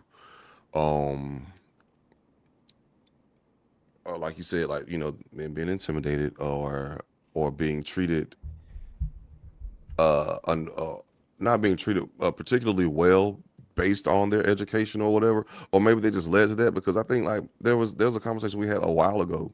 We were talking about like, I guess, like the things that men value in women versus the things that women value in men. A lot of times, like yes, great, like be a doctor, be like these accolades, but them accolades ain't gonna do shit for me when we in the bed together and we having a disagreement. I really don't, I want someone who's capable, who's smart, and but like you leading with like all this, like, okay, that's great. That's that's if you're making that your personality to me, I don't really care. Like, congratulations, I'm happy for you. But she might take that as me being insecure or intimidated. Like when that's not the case. I just don't. That's not impressive to me. Yeah, it's impressive, but that's not what I particularly super value. Like that's not what I really like hardcore value. Yeah, I want a woman who has her own thing going on. It could be with whatever, like as long as you're happy in that. But how can we work together? What's your personality? What's your temperament? What's your all these like other soft skills and things that really matter to actually like make a relationship work? Because you could quit your goddamn job any day and like your degrees ain't gonna fucking matter. Like it's a different value versus if I were to tell you about, oh, I'm a doctor, I have X, Y, and Z degree, that might actually mean like financial stability for you. That might actually mean financial security for you or something. I'm not looking at a woman expecting financial security and stability. So it doesn't mean the same thing to me as it does to you. Yeah. That's real. And like, I will say that like some of the conversations we've had with Dr. Paul Eastwick from the Love Factually podcast about some of this stuff has changed my mind a little bit, or just giving me more context, because they're like, there's a big difference between reported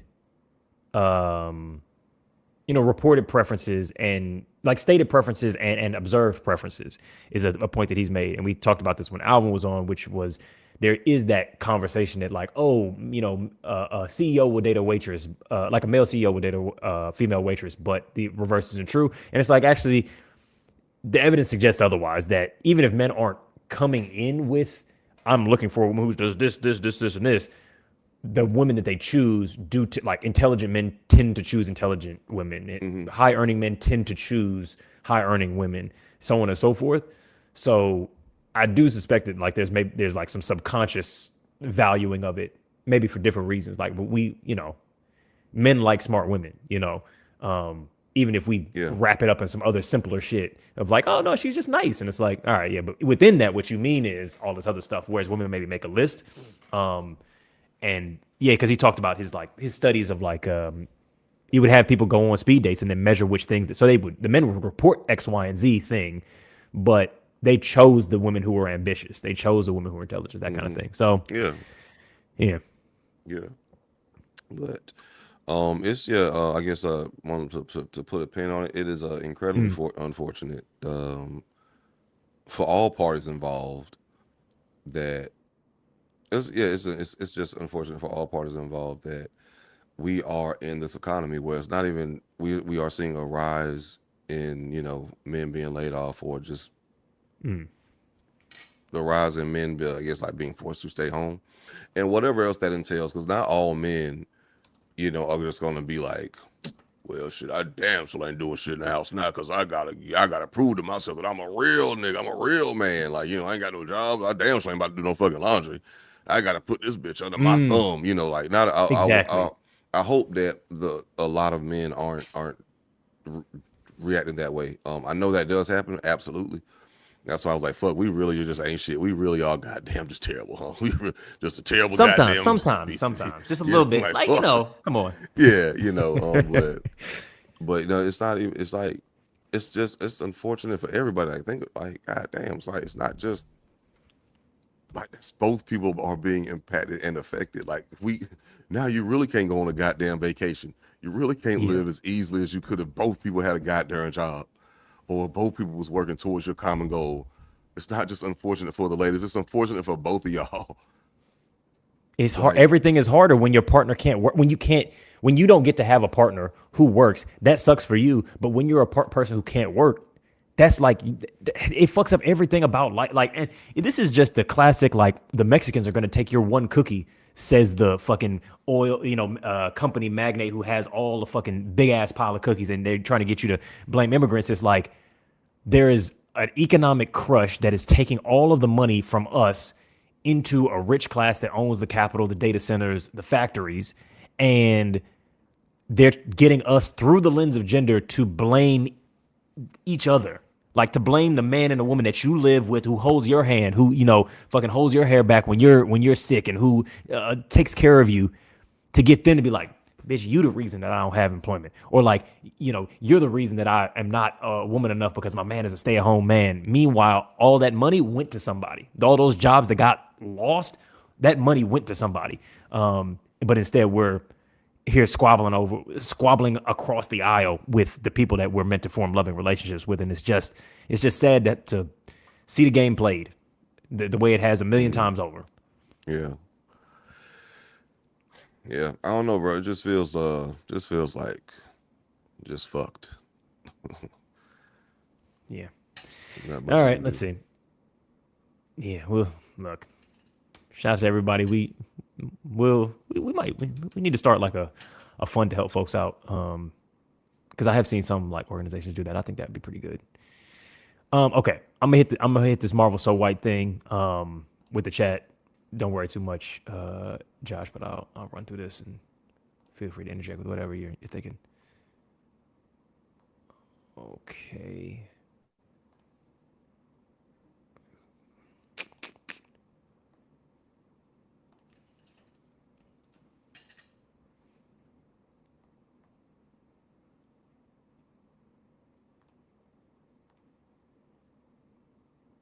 Introducing your new Ghost Rider. Excuse me, wait. So why was Ghost Rider? Hey, so we're just gonna go ahead and cancel Blade, even though it's been in production hell and rumored for about 7 years. But don't worry. Introducing your new Ghost Rider. Excuse me, wait. So why was Ghost Rider approved and Blade canceled? Doesn't make any sense. Lighting issues on set. Also, we're just gonna push Sam Wilson to the side. Okay, so that's that context. I think there's a couple more. Let me just see. Let's see what's going on.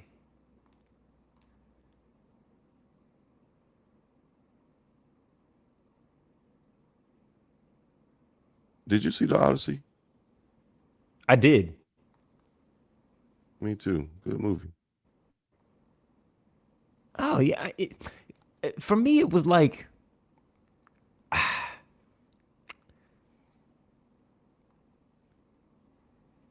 shit on my dreams, Edward. Shit on my dreams, just like you did with that plate. Oh man, yeah. Nah, man, I still be thinking about that. I feel so like that was like, I hate that type of behavior in other people. Like that, man, like that shit. Because I've been in those scenarios where like you're new and unsure about something and you're trying to like get your footing, and just a mean bitchy girl says some slick shit to make you feel dumb for trying. You know what I mean? Like you're wearing your first set of heels and you're like, oh, and it's like, oh, that's a nice attempt. It's good to just see that you're so relaxed at this event, And it's like, just cruel, This what plays is? This great acting, all these fine women up in here. This is what plays. This is what I've been missing out on. Right. This great story, this dialogue, this incredible. I feel like my heart as a black man has been touched. Yeah. Yeah, this dialogue is all shallow and pedantic. Couldn't agree more. Oh, God. Men on film type shit. Hated it. Hated, yeah. Me and Alvin really synced up on some hated it type shit. What the fuck was that? Like, I mean, come on, these tired ass tropes, man. Oh yeah, man, I'm a black man growing up in 1999. Like, oh damn, it wasn't that bad, guys. I really enjoyed it. I felt quite connected to it as a black man. Actually, nah, shut your ass up. Shut your ass up, man. Oh man. Yeah, it's just that's bad form, and I always try and watch for that because I think like you can bond over disliking things, and you can bond over like pretentiousness and pride in what you do can be a way of bonding, but when you're welcoming somebody new into the fold, it can just scare their ass off real quick. You know what I mean? Like because they're new, it's bully shit. So yeah, I have not been to another play after that. I'm gonna take you to another. We're gonna take you to another play. It's yeah, because the Fox Theater in Atlanta does great stuff. Like, I'm sorry. That was if that was anybody else, I'd be like, I can't believe you would do some shit like that. And and it was me. Oh man. Damn. Yeah. So I did see the Odyssey, and shallow, pedantic. Sorry. No, I think it was really, really. Okay, I'll put it this way. The Odyssey is not my type of story. Just some people that I hang with, they were like, oh, we want to go to it. And I was like, okay, cool. Fuck it. Everybody's going, and it's interesting. It seems like it's been a lot more because it was all homegirl. So I'm like, oh, it's interesting that it's like maybe that there's more interest in it from women than I would have expected for like what looks like a war movie, which war movies are just not my kind of thing. But the directing, the cinematography, the acting, the music was so good that I think I enjoyed this movie way more than, like I enjoyed this story much more than I should have. Like I think Christopher Nolan did a lot with the script or like a source material that doesn't really interest me that much. So I think it was an okay film and some incredible filmmaking.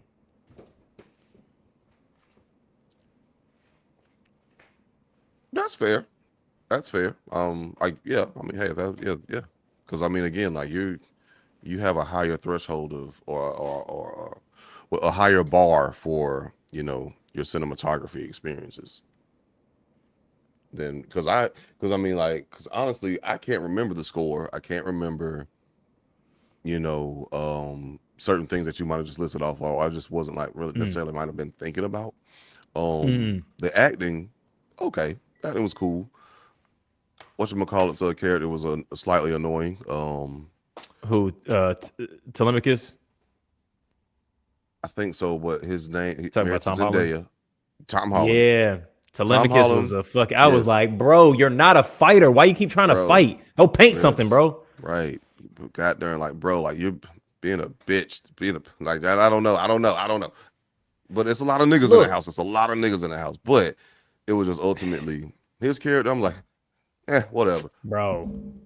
His dumbass was upstairs struggling to fight one henchman. Meanwhile, his old decrepit father is downstairs killing 200 niggas. And he's like basically the equivalent of the fight that Tom Holland's character was in was somebody palming his fucking head while he's like, let me at him. Let me at him. Yes. I'm Thank like, you, bro. Yes. Brother, that scene pissed me off. I'm like, this motherfucker done got there and delivered 10, 15 different weapons down that damn hole while he's actively engaged in combat fight with a motherfucker who has supposedly trained. Like he just kept slapping him. He didn't even bother to kill him. He just slapped his ass in the head and then tossed more weapons down. And then, mind you, if I'm not mistaken, that motherfucker came into the room with a weapon, caught this nigga off guard. Still lost. But yes, absolutely. But no, like I did really appreciate the underlying themes, the underlying theme of the story that connected really well. Like you said, like how Christopher Nolan might have directed it or like paced the film. Yeah. So and like the writing, I did actually like appreciate that because I was like, oh shit! Like as the movie went on, I was like, oh shit, that's what that meant. Oh damn, that's what happened. Like it might have been like kind of grade level, but still, it's like I wasn't expecting it. And a lot of movies don't even do that much with their goddamn. Which are you talking about? The People from the Sea stuff or something else? That was the last thing. Like, oh my god, like y'all were the people from the sea, like that part. That was good. He added that. Yeah. Yeah. Apparently, that wasn't in the original shit. And then just the fact that Zendaya being she was Athena, and like the metaphor of them breaking the covenant with God, and that just fucked up everything. Like that's when shit went completely left. Because I never heard that. I don't know if I heard that story of the Trojan horse and how that broke a covenant with like the gods. And again, like I didn't realize it until they showed her getting her like metaphorical head chopped off, and that was when the Odyssey happened. Like all that fucked up shit happened. Then with his men, like his men just didn't even. He was too worried about like keeping his men alive, but like they didn't even deserve to live, or at least the ones that was left, because they would have raped that woman, or that woman that turned them into pigs. Like, really like in her speech in the real story they did. Man, see, bro, I haven't watched it, seen the Odyssey in so goddamn long, but like that speech when she said, "And you left them alone with me. You think they would have respected me alone in my house?" And like you still want to protect these people? Like I turned them into exactly what they was. And mind you, it's other niggas that got turned into goddamn liars, tigers and bears. Some real niggas outside, but they get turned into pigs. Right. So what do you think that means? Because all I can do is remove the disguise. I didn't make them into anything. I unmade them, and it's like this is their form. So, but yeah, but I didn't mean I genuinely didn't mean to distract you from like the Marvel stuff. I just wanted to ask you if you saw it real quick. Oh no, I hit the Marvel stuff. Let me piss real quick. I'll be right back.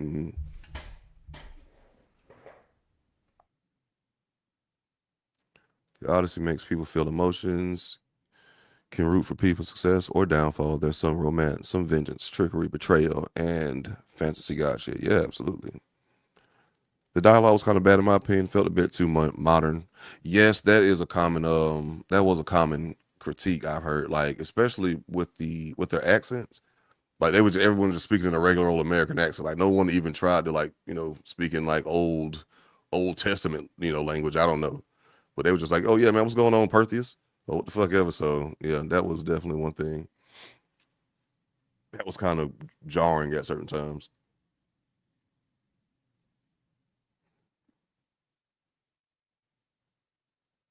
Audie was kind of atheist. Didn't he hate the gods? ODY? Audie? Which person? You talking about what? Odysseus? Oh, Odysseus. I don't know. I can't remember. Maybe. Yeah. Odysseus, yeah. It's been so damn long. I think he might have, but yeah, they definitely switched some stuff up for this movie. Yeah, I can agree with that. They probably wanted to appeal to a larger audience. And I think they definitely did. One thing about this though is like, why Tom Holland and Zendaya always got to be in a movie together? Or am I just tripping? Was Tom Holland in Dune? I never saw Dune, so I don't even know what the hell that's about. But can you be atheist while hating gods? Depends on what you believe in. Which ones you do believe in, which ones you don't.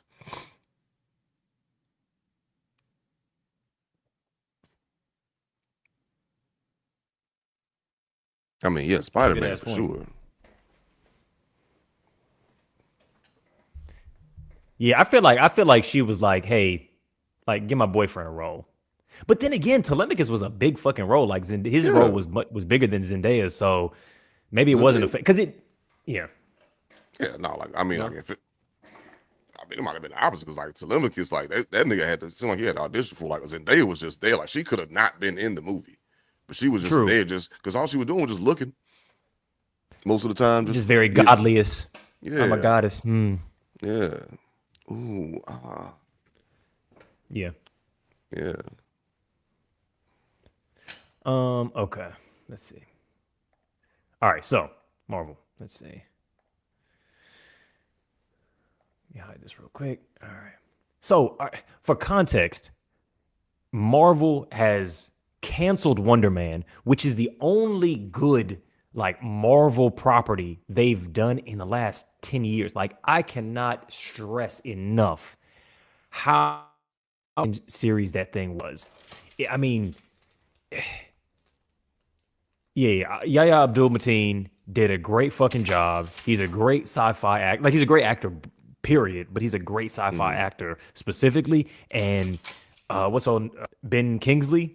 Great fucking job. And they had the guts to actually make I made a video about this yesterday, and most people got it, but some people it just went completely over their head. They had the guts as a show to make a show where they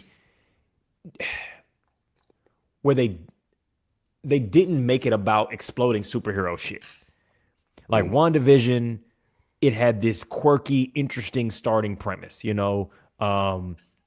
Guardians of the Galaxy, you know, same. It's a space opera. It's Star Wars, whatever. But most Marvel movies eventually end up devolving back into let's punch a big bad and blow up the city and a sky laser comes out. That's how every fucking movie ends up happening. There's a singular villain and you fight.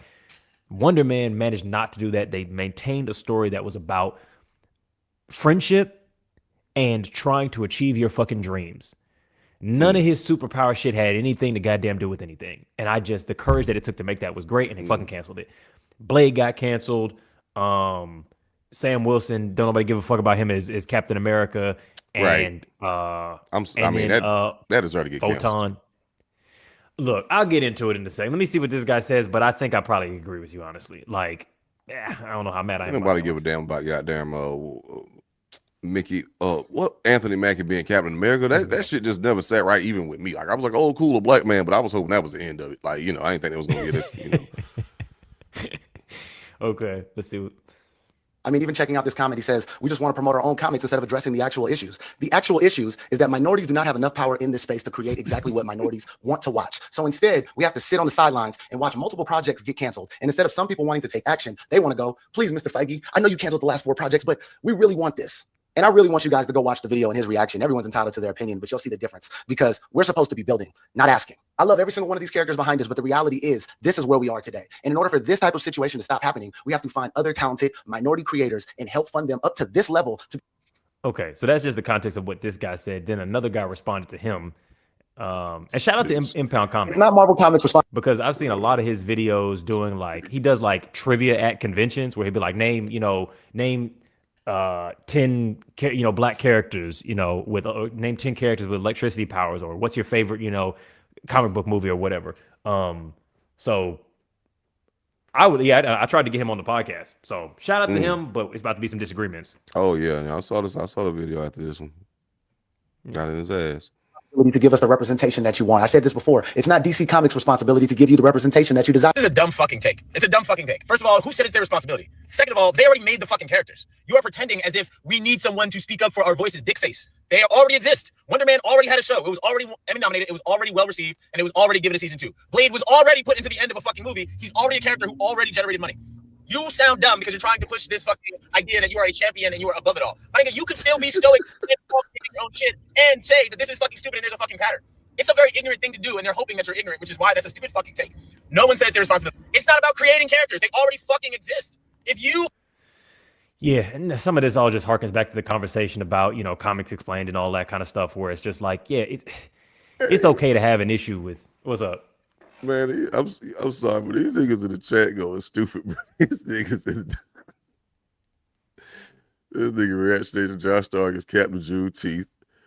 More so Moon next Daily Wire movie. Jonathan Majors as Captain Africa America. Tariq Nasheed stars as Captain Tetherbuster. Captain Tetherbuster is crazy. He got like an armored suit. Powered by plantains or some shit. Yeah, look. I'm with you on the Anthony Mackie shit. But I don't think that's he just never had the charisma to be a Captain America, nor do we really watch him get a story built. And also they, for some reason, decided to make the serum this sort of like corrupting force. So it's like, in order for him to be a good Black Captain America, he must not have superpowers. And I'm just like, what type of weird, this almost feels like respectability politics in some weird type of way. Like, cool, Steve Rogers was so good that he could take the super soldier serum and still be good. Meanwhile, Bucky and the fucking, the sheriff from Stranger Things both also have super soldier serum, and T'Challa has the original super soldier serum that all of this other shit is based off of. They're all good. But this one African-American character who you've given the mantle of Captain America, if he were to take it, it would make him evil. So the other white Captain America, I forget what his name is, John Walker, he gets to take it, get superpowers, and he's bad for it. And so he becomes the U.S. agent. So it's just like they cut the ankles up from underneath this character to where it could never really be interesting. Like he's flying around in some dumb wings. He's just not. It's just he doesn't have the movement to be a Captain America. And Chris Evans to me barely did. Anthony Mackie's Sam Wilson definitely doesn't. So I don't think nobody's really riding for that. I think, and also Photon. Nobody was checking for Photon. Nobody gave a fuck about Photon. We want to see Storm. Wonder Man was incredible. Not because anybody gives a fuck about Wonder Man and Wonder Man was white in the comics, but because they made an incredible fucking movie to where I give a fuck about this character now. And Blade, because it's a classic. Everybody, so those three I think are some strong stuff. Yeah, and that was Blade launched Marvel's career, or saved Marvel ass. Not launched Marvel's career, but Blade was the beginning of No, it did. Blade and Men in Black, two Black-led comic book properties, are what made Marvel not fucking collapse. So I didn't know Men in Black was a Marvel property. Yeah. Wow. Agent K&J, the Men in Black, that's a Marvel comic. Holy shit. So wow. So they live in the same universe as Iron Man, or like not really? Nah, it's its own universe. It's like an imprint. Okay. I had no Because idea. otherwise it wouldn't really make sense, I guess, because like in the Marvel universe, everybody kind of knows it's aliens. Mm-hmm. I mean, yeah, that's true. I think it could be. I mean, yeah. Aliens is, they definitely not Men in Black. There's different aliens, types of aliens. Yeah, for sure. So that's where I fall. And I think Marvel does have a responsibility to not don't make great black characters and then get them canceled. And I do think that it's our responsibility as moviegoers to express our ire. That does make a difference in what gets made. So yeah, we can still be making Black independent comics, and we should. I can't wait to do one. But we can complain at the same time. I don't know, this like pull yourself up by your bootstraps, we can't complain because we should be doing for ourselves and making our own. It's like, yeah, we can just do both of these things. You know what I mean? And also, and this maybe goes a little bit to that like myth of Black buying power, Dr. Jared Ball type shit, where it's like, we do not have the money to fund anybody at all up to the level of what the MCU and Marvel Studios are doing. If every Black person in America decided to put their money towards a particular director, it would be a drop in the fucking bucket. We are 30 million people in America. It's a very small ethnic group. Everything that blows up that's huge and Black, with the exception of Tyler Perry, is largely financially subsidized by white capital and a white customer base. So Black Panther went off because, yes, the diaspora showed up for it, but white people did too because it's a great goddamn movie. Yep. And then even Sinners. Yeah. Sinners went off, not because Black people showed up. That helped and was important and was vital. White people and all of America came. Yep. But, of course, like Black people came first, and then we was like, oh my God, whatever. But, but we have cultural capital. We have cultural influence and power, which is real and matters, but it ain't a factory. It's not the IMAX. We don't own the IMAX cameras. We don't have the 70 millimeter film, all the shit all of those tools used to make shit. Somebody else owns it. Yep. No, absolutely. Absolutely. And that's fucked up because we have to prove ourselves time and time again that we can be blockbuster leading stars, globally interesting, global powerhouses, And they're like, I just don't think the eastern part of the world is just ready for some Negro to be. All this Negro stuff, yeah. You know, all this Negro like that. For another Blade, I mean, motherfucker like that, nigga. Like if it wasn't for Blades, like y'all probably wouldn't have been where you at right now, or Sinners, or Black Panther, like the cultural phenomenon that was. I mean, but that was just too blackety black for me. You know, it was a whole lot of picnic talk going on. You know, it grows to. I mean, we made the money back instantly, right? But I just don't feel comfortable. You know. It's like I mean, at the end of the day, it's just fucking racism. I mean, it's yeah. I mean, and I think it's also like, and to be, I'll to be fair, maybe it is me backtracking a little bit, but I do think when you have fewer and far between black characters, we notice the issues a little bit more. Because Marvel done canceled a whole bunch of shit. Like if you put out how many white properties they've canceled that people were in love with, that they didn't do shit with, characters that they ruined, it would be more. So I think to some extent we as black people should be complaining and going, no, we want to see ourselves on these screens. But I think if I'm talking about it from a real just business perspective thing, it's like Marvel makes a lot of studio type decisions that have nothing to do with racism. It's just, oh, this is a really interesting story, but it's not going to get the popcorn guzzling masses to come in and spend hundreds of millions of dollars. So we're going to go with something else. So that's happened a million different times. Like they have thought out Hugh Jackman and Robert Downey Jr. 15 times to bring these 80-year-old men out to make movies, because it's like, yeah, motherfuckers come to those movies. Fuck new stories. Fuck interesting tales. Y'all want to see Wolverine pop those claws one more time? Yeah, all right. Ain't he supposed to be Old Man Logan? Huh? Yeah. Ain't he supposed to not age, motherfucker? Why is he 60? Well, because the actor's 70. But, you know, we got. Don't worry about it. Radiation poisoning. Right. Player's curse. Player's curse. So, yeah, so I think I give. That's not. It's really not even grace. I'm just saying Marvel is maybe more trash than is more than race. It's like they make trash decisions in general about a whole bunch of stuff. It's corporate decisions. Yeah, I mean, they make trash ass decisions and they're a little racist. Yeah, there we go. They're terrible. Like, yeah. But I know people, because there's like a couple new movies coming out, I think this year, that are like new stories, new storylines, like some interesting things. I think The Wicker Man is one of them. You heard of that? Is that Marvel? No, or you saying broadly? Broadly, generally speaking. Yes. Yeah. A woman gets IP. like a original screenplay type shit. Yeah.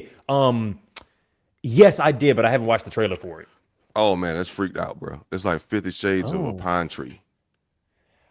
So it's like a woman she gets like a tree man made for her so she can fuck it. Is that right? Pretty much. Okay. I think I heard about the premise here. Well, that nigga be cracking her goddamn back all the way through, bro. Okay, timber type shit. Okay. Shit, ain't nothing falling about that motherfucker. They show like one thing, like they had attention. Anyway. That nigga dick was growing and it sounded like a goddamn doorknob was open, like a door was opening or some That's shit. Hilarious.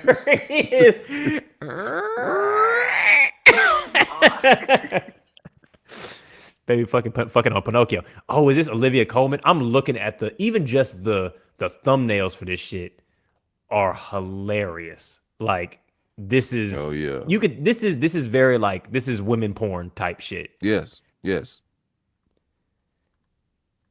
Okay, these look normal. Yeah, this is some titty grabbing. All right, let's see what this is about. Fuck it.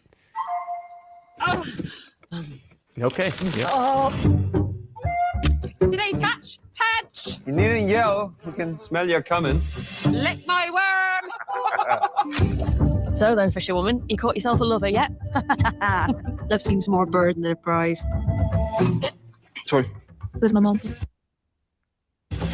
There's absolutely no shame in living out your remaining days alone. I'll marry you.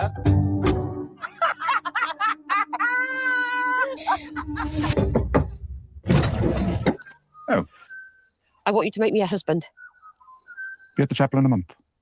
Oh, okay. Good. So Dinklage is playing magical a little bit. Yeah. Right.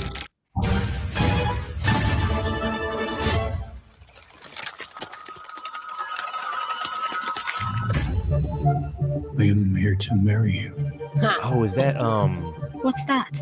Skarsgård? Is my husband. I heard that he's strong as a tree and just as hard. He's wicker. Straighten me right out.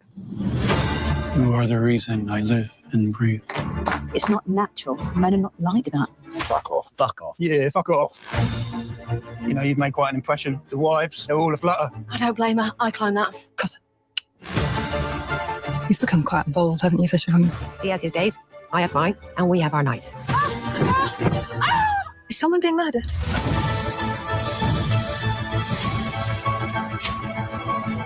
Let's dig in. I'll be fixing the bed this afternoon. Yeah, okay, I get the idea. Yeah, pretty much. Yeah, we love a good horny movie. Yeah, that's basically Lars and the Real Girl, but for women, but more horny. This is much more horny. It's less. She's a sad incel and more like, you know, she's gotten her groove back. Wow. Yeah. Interesting. There you go. Yeah, no, yeah. Yeah. So I mean, just to I just say all that, I just brought that up just like it's funny because you were saying that, you know, Marvel just kind of keeps rinsing and repeating, you know, what might be guaranteed or more likely to bring in those masses, popcorn, sell the tickets, get the concessions going, versus real interesting stories. But you know, that is an example of like, you know, some new IP that a lot of women actually are gonna want to go see, and they gonna show up for that shit. 100%. Yeah. I mean, women love a good little horny movie. It's also giving like similar to Poor Things, like a what's his name, Zogos Lathamos, whatever. You know, we're a little. Let me rub my clitoris on various objects in the environment type of movie making, which, you know, I'm a fan. It's cool. Speaking of which, I am, and we'll close out in a second, but I am seeing One Night Only.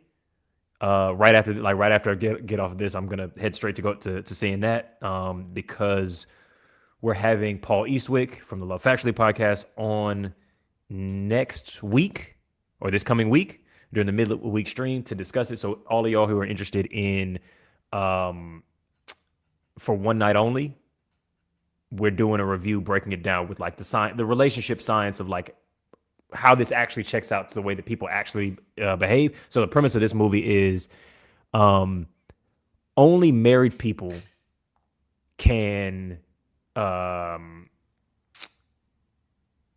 sex. And it's like The Purge, where one day of the year, single people get to have sex with one another. And so it's kind of like a sci-fi will they, won't they? How are they going to find their love? You know, kind of a thing. I saw that trailer in when I went to go see the Odyssey. Yeah. It looks all right. Like it's not no big super duper blockbuster, but I'm gonna enjoy breaking it down. Yeah. For sure. So. All right. Well, look, if you the real Nutcracker. Look, if you find yourself on the set of a Ben Shapiro film saying shit like, we cannot hide, we cannot run, we must fight these Islamist extremists, he might be waving a red flag. But at the same time, if you lose your fucking job and your girlfriend starts crying about whatever tragedy this is for her, you might be seeing a red flag. It's been Waving a Red Flag podcast. It's been boy Eddie. It's been Josh. Alvin will be back next week with the genetic cure for straightness. We will see y'all next week. Shout out. Thank you for coming through, everybody, to the stream. Grab any of our sex toys. We got this. We got the cock ring, the Flynn from Normal, and the card games. Type energy. Peace, It's everybody. actually not the he's actually not coming back with the pill for straightness. It's the pill to make people gay. Well, that's why I said the cure for straightness.